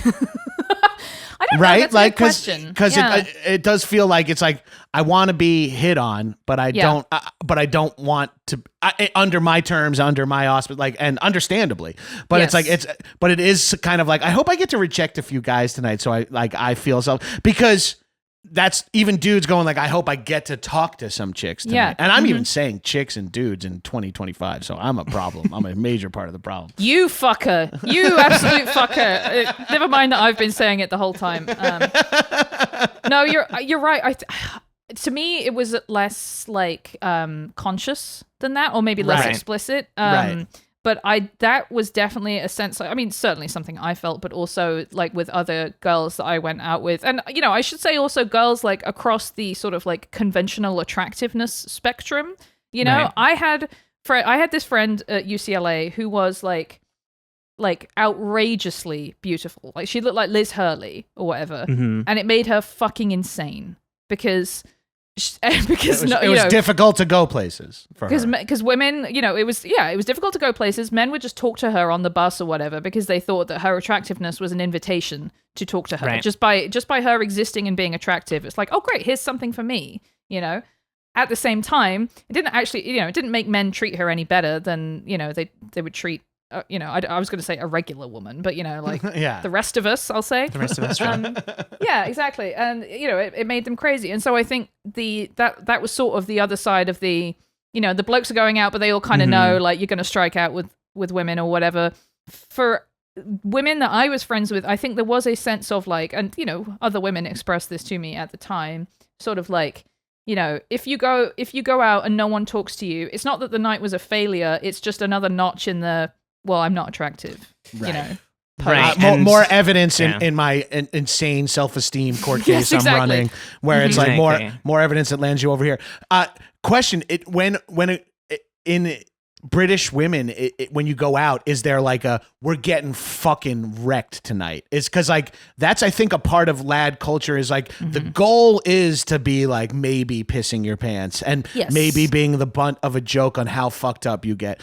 I always used to make the joke that my entire life plan was always to be the second most drunk person in every location because the first one everyone hates. Yes. Like if you're as the drunkest person everyone hates, but the second drunkest person everyone is like that. Gabrus was fucking wild. Life of the night, party, but he didn't get a bloody nose when he fell off the bar. You know what I mean? Like he didn't need us to take him to hospital. He didn't embarrass us. Yeah, I took the article "the" out there for the British listeners. See, I just said go to hospital. You did say go to hospital, and it just I didn't even notice. It was so smooth. I didn't even notice that either. That's crazy. Yeah. Go to A&E. You're getting such good marks on your podcast appearance. Yeah. Honestly, I would say that's unfortunately how nice that is to hear. It's embarrassing to my self-esteem that I'm like, Charlotte said I got nice marks as a podcast guest. I'm like, that's all I want to hear when I leave. She has this effect on people. Don't worry. I mean, in general, but yes, coming from Charlotte, it hits extra hard because I don't know you. I know Libby doesn't hate me already. I refuse to say. I'm afraid to say I know Libby and I are friends, so I'm gonna say I know Libby doesn't hate me. I think Gabrus rocks. I'll say it right now. I think Gabrus is cool, and I would go out on the lash with him any old time. Let's go out on the... Even if we didn't get any gash, a gashless lash is a lash indeed, babe. Okay, on the drinking thing, it's like I think lads sort of amplify the sort of broader sort of like British love of going out and getting wasted. British it's not people necessarily fucking just love getting drunk. Yeah, you can't understand how much it's a British thing before. It is important it is to us Yeah. to be drunk, like more even than Irish people, I would say. Yeah, I would agree wholeheartedly. Somehow British people avoided having it be like a major stereotype of theirs, I guess, because of like you guys have colonialism and poshness and shit to like kind of be the archetypes that people judge about, outsiders judge about that Brits. was clever of us, wasn't it? Yeah, but when you go to a pub in England and you go or London or Manchester, wherever you are, people are fucking on the piss like you've never seen before. And and of course, and maybe this is newer in lad culture, but I just haven't been around for that long. But of course, then a little bit of the old sniff comes along. A little cocaine for the boys never hurt. And that's always paired with like real legendary alcoholics is eventually you're like, well, the only way we can drink from sun up to sundown is if we get a little sniff in. And it feels like that is more British, even though, yes, I know that culture here in America. Yeah. It feels like I've experienced it the most with like Brits and Aussies too. Not to again lump you two in there, but I think Aussies are sort of extroverted drunks. They're like Jackass, the TV show, as but as like a roving circus. And then Brits are sort of like, you think we're reserved, but like we drink. I always like explain cask ale to Americans by being like, people are like Brits were like, I love beer so much, but it's just it's hard to drink insanely fast because it has some carbonation and it's cold. And someone in England's like, well, I got the fix for that. How about room temp flat beers? Something that in America would be returned in a second of like, I think there's something wrong with my beer. But in England, it's just like chin, jing, like they just goes down. And I was like, why the fuck would anyone drink cask ale? And then I had like 7 founders and I was like, I fucking get it, mate. Like I'm going to fucking live forever. Sorry, Charlotte, carry on. No, I just said right. I was waiting for Libby's turn. Hey, Libby, it's your turn. Oh, thank you so much, Charlotte. If you ever, I just interject and start talking over both of you. Anyway, both of you are being super polite, and I'm like, I actually have 4 more things to say. if you ever look at old footage of people in pubs from before, I don't know, like 1990, like British Pathé puts a lot of stuff on YouTube. You watch the old men drinking beer like legitimately like I drink water. Like it's not like that they're not chugging it on purpose. It is just because it is flat and warm. They are just going and just sucking that whole shit down. You're absolutely right. And to go back to your original question, yes, women absolutely do dedicate themselves to getting trashed, going on the lash. Like that whole culture is definitely like not that Americans don't do this too. But it is intertwined with Britishness in a way that if you are not into that, you do sort of have to figure it out a little bit, It is sort of the expectation of if you are going out drinking, the goal is to get as wasted as possible. It's not we're going to have a couple of beers and sort of just have a nice time and then, be able to go back. It's like the sort of marker of how good the night is did you vomit in the street or not? Absolutely. That is really how it can work in the UK. Yeah.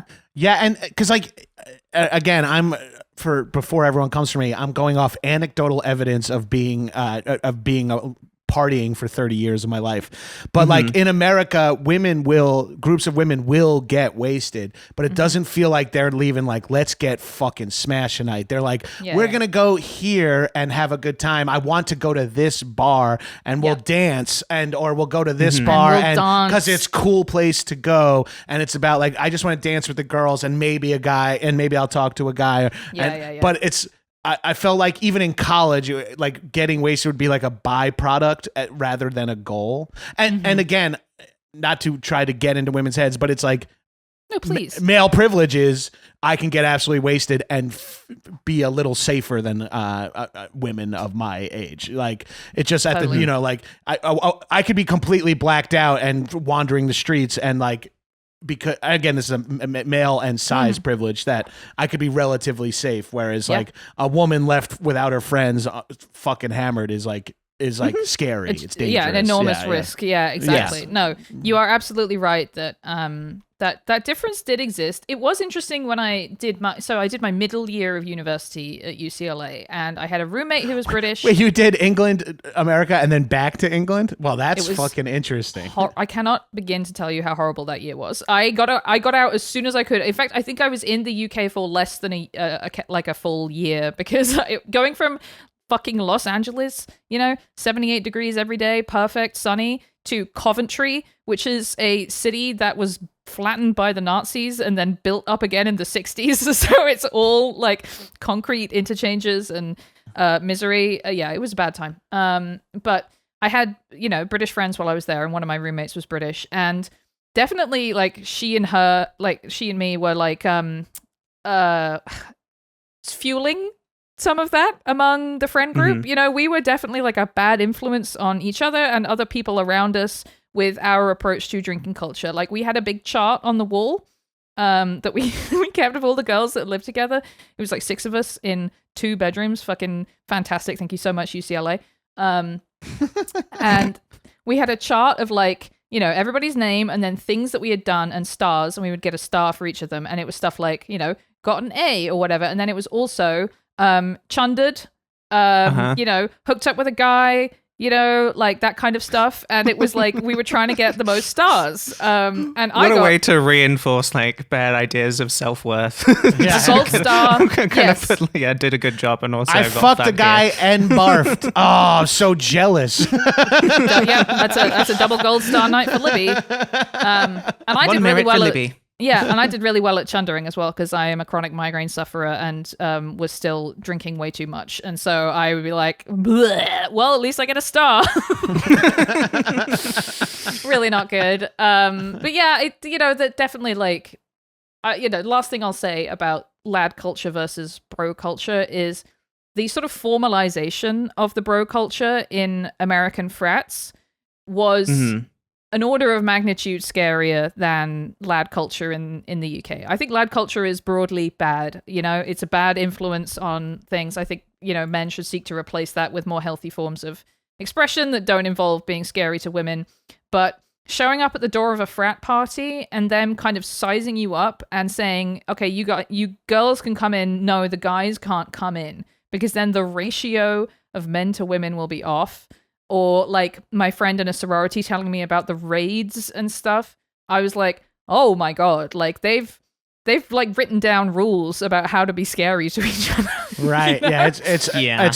It's so crazy. Yeah. I could never, even when I was 18, that didn't appeal to me. Now, did I play on a rugby team that had all the same stuff? Just we didn't have like house and we had house parties, but we didn't have like any mixers or anything. The only mixers we had was with the women's rugby team, and that's going to be like not the exact same vibe as a frat and a sorority. That's going to be now a lot of women that don't even want to sleep with any men. Yes. They are, absolutely, and they're already there with that. They're categorically like, oh, I figured this out already. So great time. No, it definitely is. It does hit a bit different with like the sort of extent of like frat culture because like I agree that.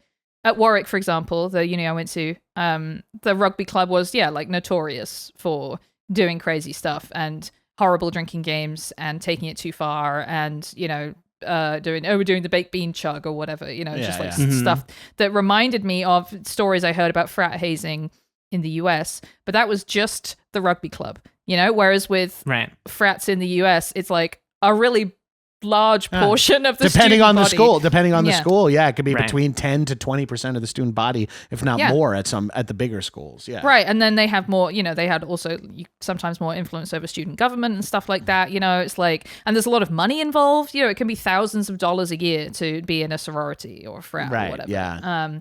So it's just, I don't know, it's this very strange sort of like formalized way of doing it that it's something it doesn't feel good. It's one of those things I only have experience of it from watching like, movies and TV. And it still seems like made up to me because of that, because surely people can't actually sort of like exist in the world in that way. Not nice at all. Libby. Yes, darling. Is it time for us to rank lad culture? Let's rank lads. It's time to rank lads, so we are ranking lads on our British supermarket-themed tier list with Waitrose at the top as S tier. A tier is Marks & Spencer, B is Sainsbury's, C is Tesco, D is Morrison's, E is Asda, and F is Iceland. And yes, you have to remember all of that, and it will you will be marked on whether or not you remembered all of that. No, we decided this was bad on our 4th episode, and we're just going to stick with it. Sticking with it. We're going to do it. We're going to make it work. It's fine. Yeah, you can just use the letters, and we'll translate for you. Use the letters if you want. Yeah. Libby, where are you ranking lad culture? Well, this is tough because I've just spent the whole time talking about how sort of ambivalent I am about the whole thing. You've defended it a lot, I will say. I think it's honorable almost, the degree to which you've sort of like tried to get into the mind of the lad. Well, here's the thing, Charlotte, is I'm just one of the lads. I'm just one of the lads. I don't know. I'm not like other girls, Actually, I do want to, before we finish... Oh, wait, Libby, let me take off your glasses. Whoa.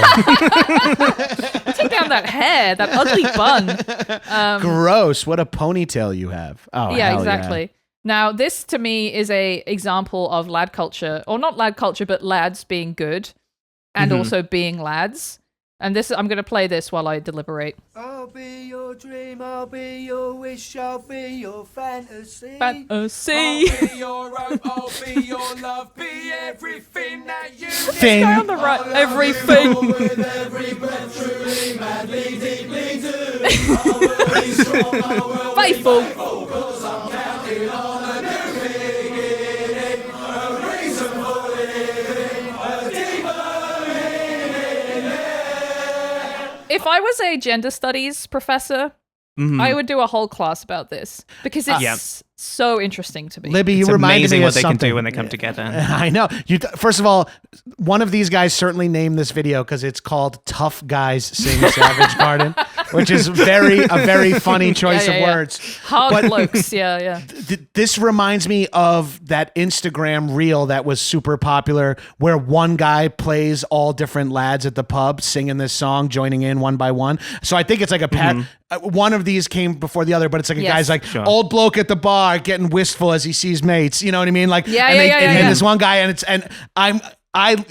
that is like the positive of lad culture. You know what I mean? Like that made me so happy. There was a meme at in the middle of COVID that was like, the first time you walk into the pub after lockdown is lifted, and it was like a stock photo of 3 guys sitting in a pub, and it was like, looks like they'll let anyone in here. Here comes trouble or whatever, and it's like it's going to be the best thing you've ever seen in your life. Right. I think this is really cute and funny because obviously, Truly Madly Deeply. It's it's like, well, I think it's girl coded for a start. This was like the first song that I ever bought on CD, and I adored it. It's a love song or whatever, and it is kind of funny that all these hard football looking blokes are by the way, there's like 10 guys in here that have the look of a guy that you just do not want to engage with, and it's like the bald dude who's got like who's like a dumpy Jason Statham. You're like, oh, these are just the guys I do not want to be be engaging with in any capacity. This guy they're on gonna the give you right. the fucking Liverpool kiss. We've been talking a lot about lads, right? And I feel like we're looking at lads and blokes and geezers and maybe some old hooligans, right? It is a group that is diverse in terms of its ladness, even though they are still diverse in terms of their ladness, but they're all white guys. Well, not all of them. I see one black face here in the crowd, and I'm saying, oh, isn't that nice? Isn't Britain so wonderfully multicultural? I do think there is like a sort of cross-racial element to. Not to say that there aren't many racist lads, but there's something about it where I think like, everyone drinks is the thing. Everybody drinks a ton. Everybody drinks. Anybody can be a lad. Yeah, exactly. Except for women. Well, Libby was a lad though, so. Well, I was one of the lads. So I'm gonna go ahead and follow my ambivalence, and I'm going to put it in Asda tier, which is one below the bottom, which is, for everything good I've said, I'm putting it in Asda tier because of all of the other bad stuff I said about, terrible, rape culture and nastiness and stuff like that. But, I don't know. I feel like I have to do it, but I do, the stuff about it that I don't entirely hate, and I've had some wonderful times with lads doing lads stuff. So I'm gonna say Asda. I sort of appreciate that this is sort of like the ritual for kind of straight male bonding. That this it has I am happy that it exists. Yeah. I do like that it can sometimes turn into I'm actually gonna say I love you to my mate and give him a kiss and feel like maybe I need a ton of beer in order to do that or what have you. Maybe I can only sort of express myself within that context and not really express much else. But I similarly am going to chuck it in E tier. It's Asda for me, lad culture for sure. Yeah. I think there's redeeming aspects of it, but it's very hard to redeem the misogyny of the whole thing for sure. I am going to look into queer British subcultures because this is definitely the straightest episode of this podcast that we've done. And you're welcome. Finally, I take that. I'm rarely called like a straight in this way, so I'm thrilled to be participating amongst the straight guys. I'm the fruity one, so it feels great to be here and bring that energy. Yeah. You see, and by the way, It was yeah. it was first time at the pub after lockdown is the video I was thinking of, where it's like Yes. old guy loving it, where he takes his. I searched for it and I just watched it without the sound on it, and I was like, this is much better with the singing. but we're doing a pod, so But yeah, I think the lads who are able to embrace the good parts of just enjoying each other's company and having a fucking good time, and cast aside all of the nastiness. I'm happy you exist, and you are the reason that this is not going in Iceland for me. I think Here's that's the where thing: I'm at. if all the lads were like Gabrus, it would be Waitrose tier, But they're not. Yeah, I try to say there's like. Masculinity is okay if it's not toxic. You can be like, you can have all the masculine trappings without toxicity. It's kind of easy to be a bro that isn't an asshole. But like, Right, yes, for sure. you're not allowed to get mad at guys who are just on the piss and singing and having a good time. That is annoying, but that's they're not hurting anyone. It's a different kind of crime, yeah. Yeah, it's a different kind of crime, and it's and if they're enjoying themselves, like who is the society to yuck the lads' yums? But we have to. So I take it upon myself as a Trojan horse to enter into lad culture and tweak them from saying like no, let's just call them gay people. No, let's just call them women. Like we don't have to say like it's actually pronounced like and like say like that is I consider that my job is to not let anything like that slide amongst the lads, and do I get to rate it as well? Is that please. should I be rating it? Absolutely. Yeah. All right. Well, from inside of the lad headquarters, where it's just a 6 couches, no cushions, and a Xbox. I got to go with whatever the C is, because that to me means room for improvement, and I think also lad culture is probably limiting the amount of school shooters and other crimes happening in the world. So, I mean, that's a uniquely American problem. The bonding is good. Yeah. Yes. Yeah. No. 6 guys on the piss every weekend is so much better than them, like, wearing in a Discord plotting the overthrow of the government. Yeah. Exactly. Or like wearing a Hawaiian shirt hatred. and bringing an AR-15 to like a drag queen library or whatever. It's like, yes, go get on the piss with your friends, scream, beat your chest, maybe wrestle and rip each other's shirts outside, whatever. So I'm going to go with C. Which? That's Tesco. Tesco. Okay. it's going in Maybe the Tesco. one word I recognized in that ranking system too. So. We've got to get you over to the UK again so you can go to fucking Marks and Spencer's. I intend to hopefully come this fall, if not sooner. But I'll let everyone. I mean, you're in Toronto, and you're. I'll let all the Brits know. We'll be happy. The to give you Americans are coming. The recommendations, Americans are coming. It's like a reverse Paul Revere.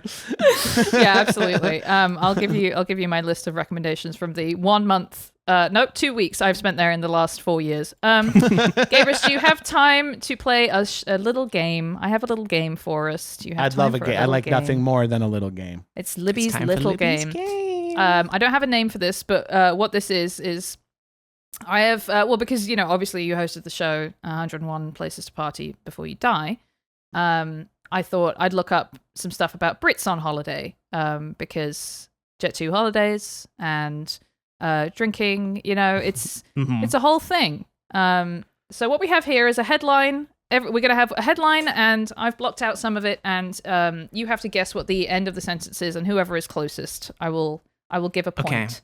Okay. So really, it's just a chance to have a bit of fun. Have a bit of fun. All right, this is from the Daily Mail. Grandmother, 79, says she was hauled off a Jet2 flight by armed officers for what? I mean, I am now envisioning a plastered grandmother, and it is making me very happy. But let's just go in a different direction. The scarf she was knitting was just way too long, and everyone was getting tied up in it. I'm going to say, I was going to kind of go on the other end of that, Charlotte, and say for shitting herself. Okay, that's really good. I'm going to. She was knitting toilet roll, is what she was doing. Wouldn't that be lovely? Refusing to pay £9 for a frozen tuna bap. Wow. She was hauled off the flight? I mean, I guess. She was refusing to pay £9 for a frozen tuna bap. So what are you going to do? I'm going to give that one to Gabrus because food becomes shit in the end. So that's right.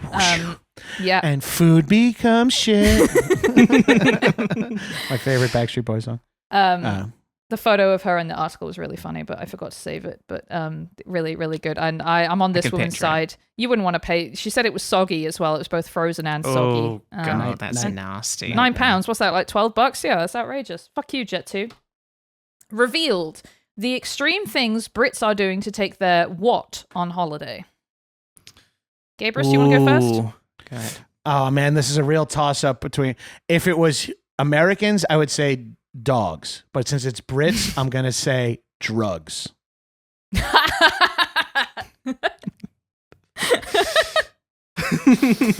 That's what it should be, really. Extreme things Brits are doing to take their missus on holiday. She just won't go on holiday. Their missus! Unless I pester the missus. I'm going to give that one to Charlotte because the answer is air fryers. Air fryers. What the fuck? I guess I know. I'll never understand British culture. I get it.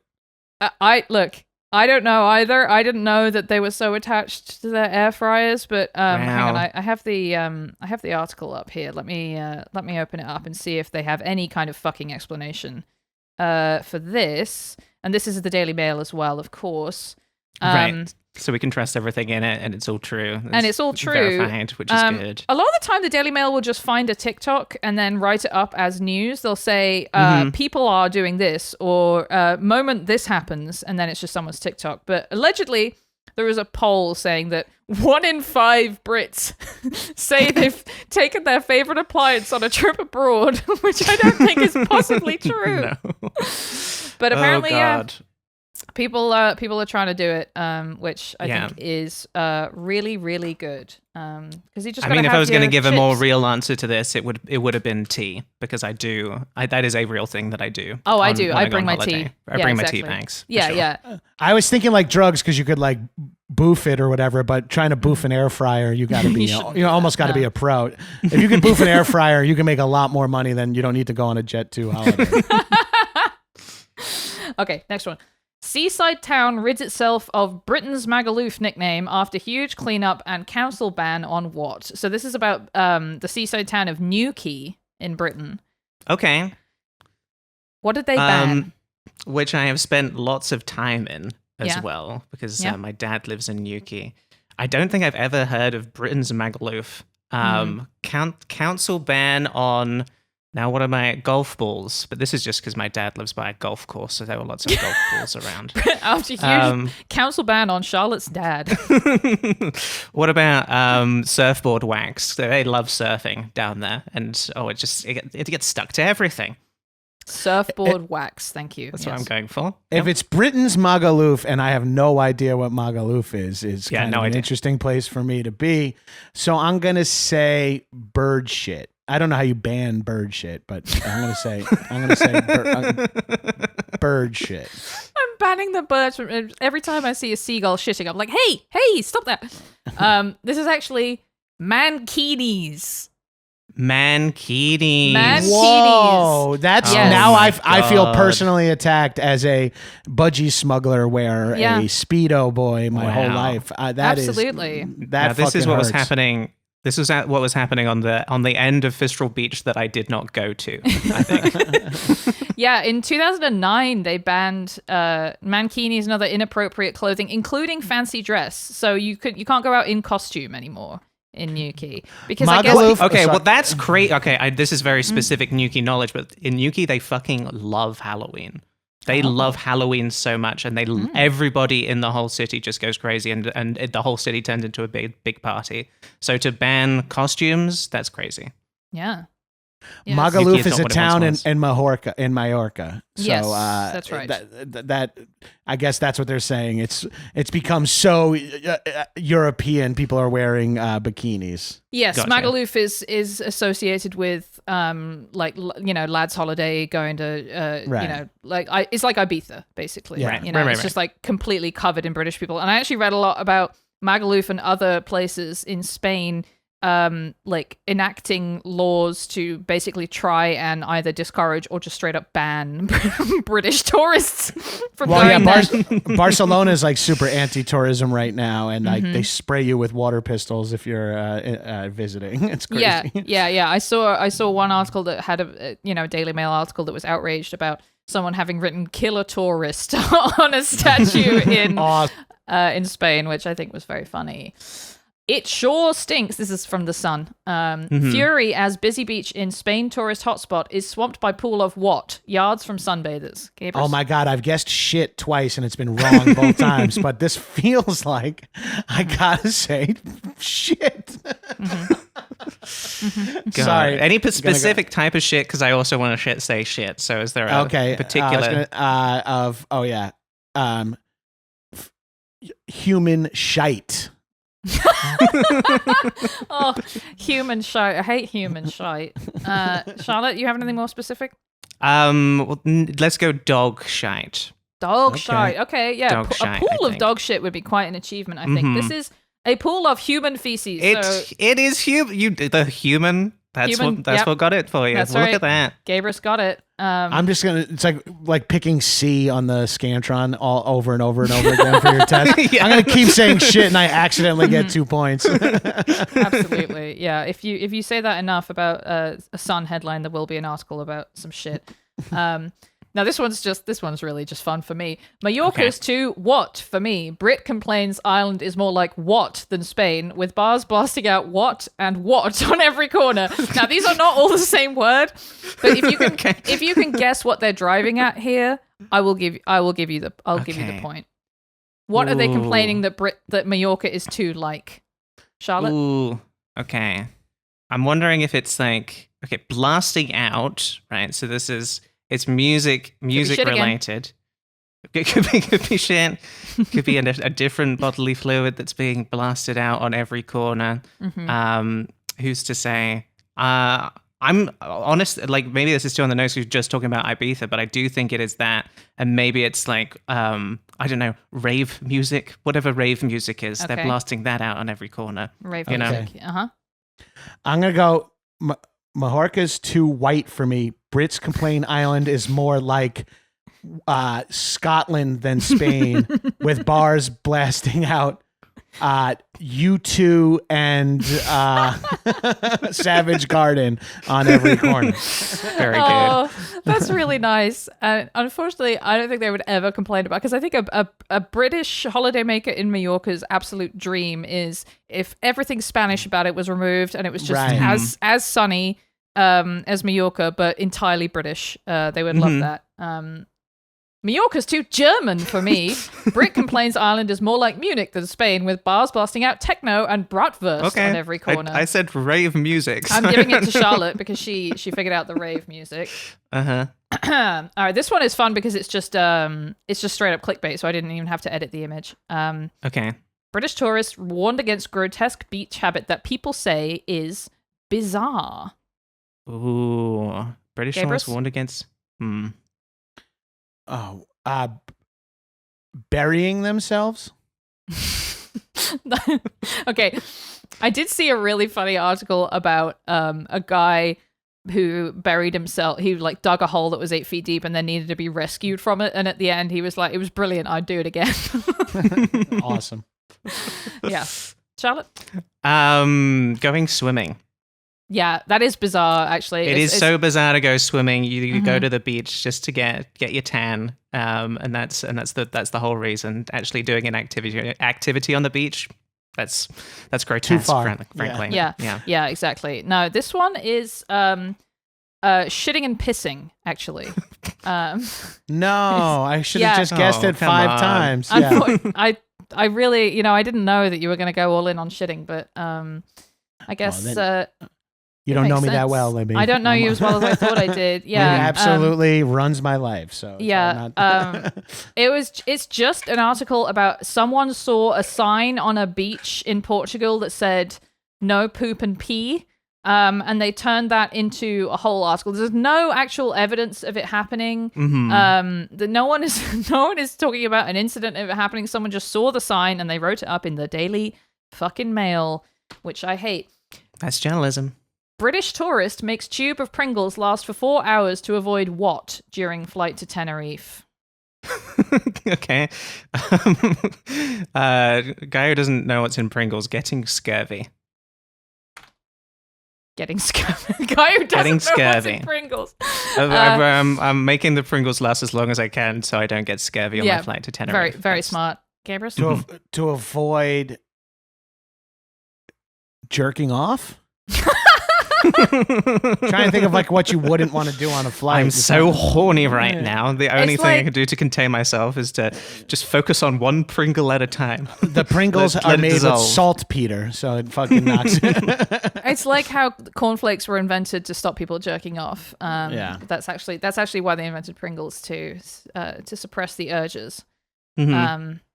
Okay, so we got getting scurvy versus jerking off. This one is wearing coronavirus face mask. Oh, no, come Yes. Oh, wow. What a twat! And he was so proud of it. Good lord. It's really, really wanky. And last one here. Sorry. Okay. I had no, a gay it's good. fling with a gun-toting Taliban terrorist in Afghanistan. I'm a financial advisor from what, but can't stop extreme tourism. I'd like Charlotte to go first on this one. Good lord. I don't even want to read this one out loud. I don't want that isolated audio of me saying this. Okay. And it's fine if I am saying it. Well, no, I mean, one of us had to say it. Okay.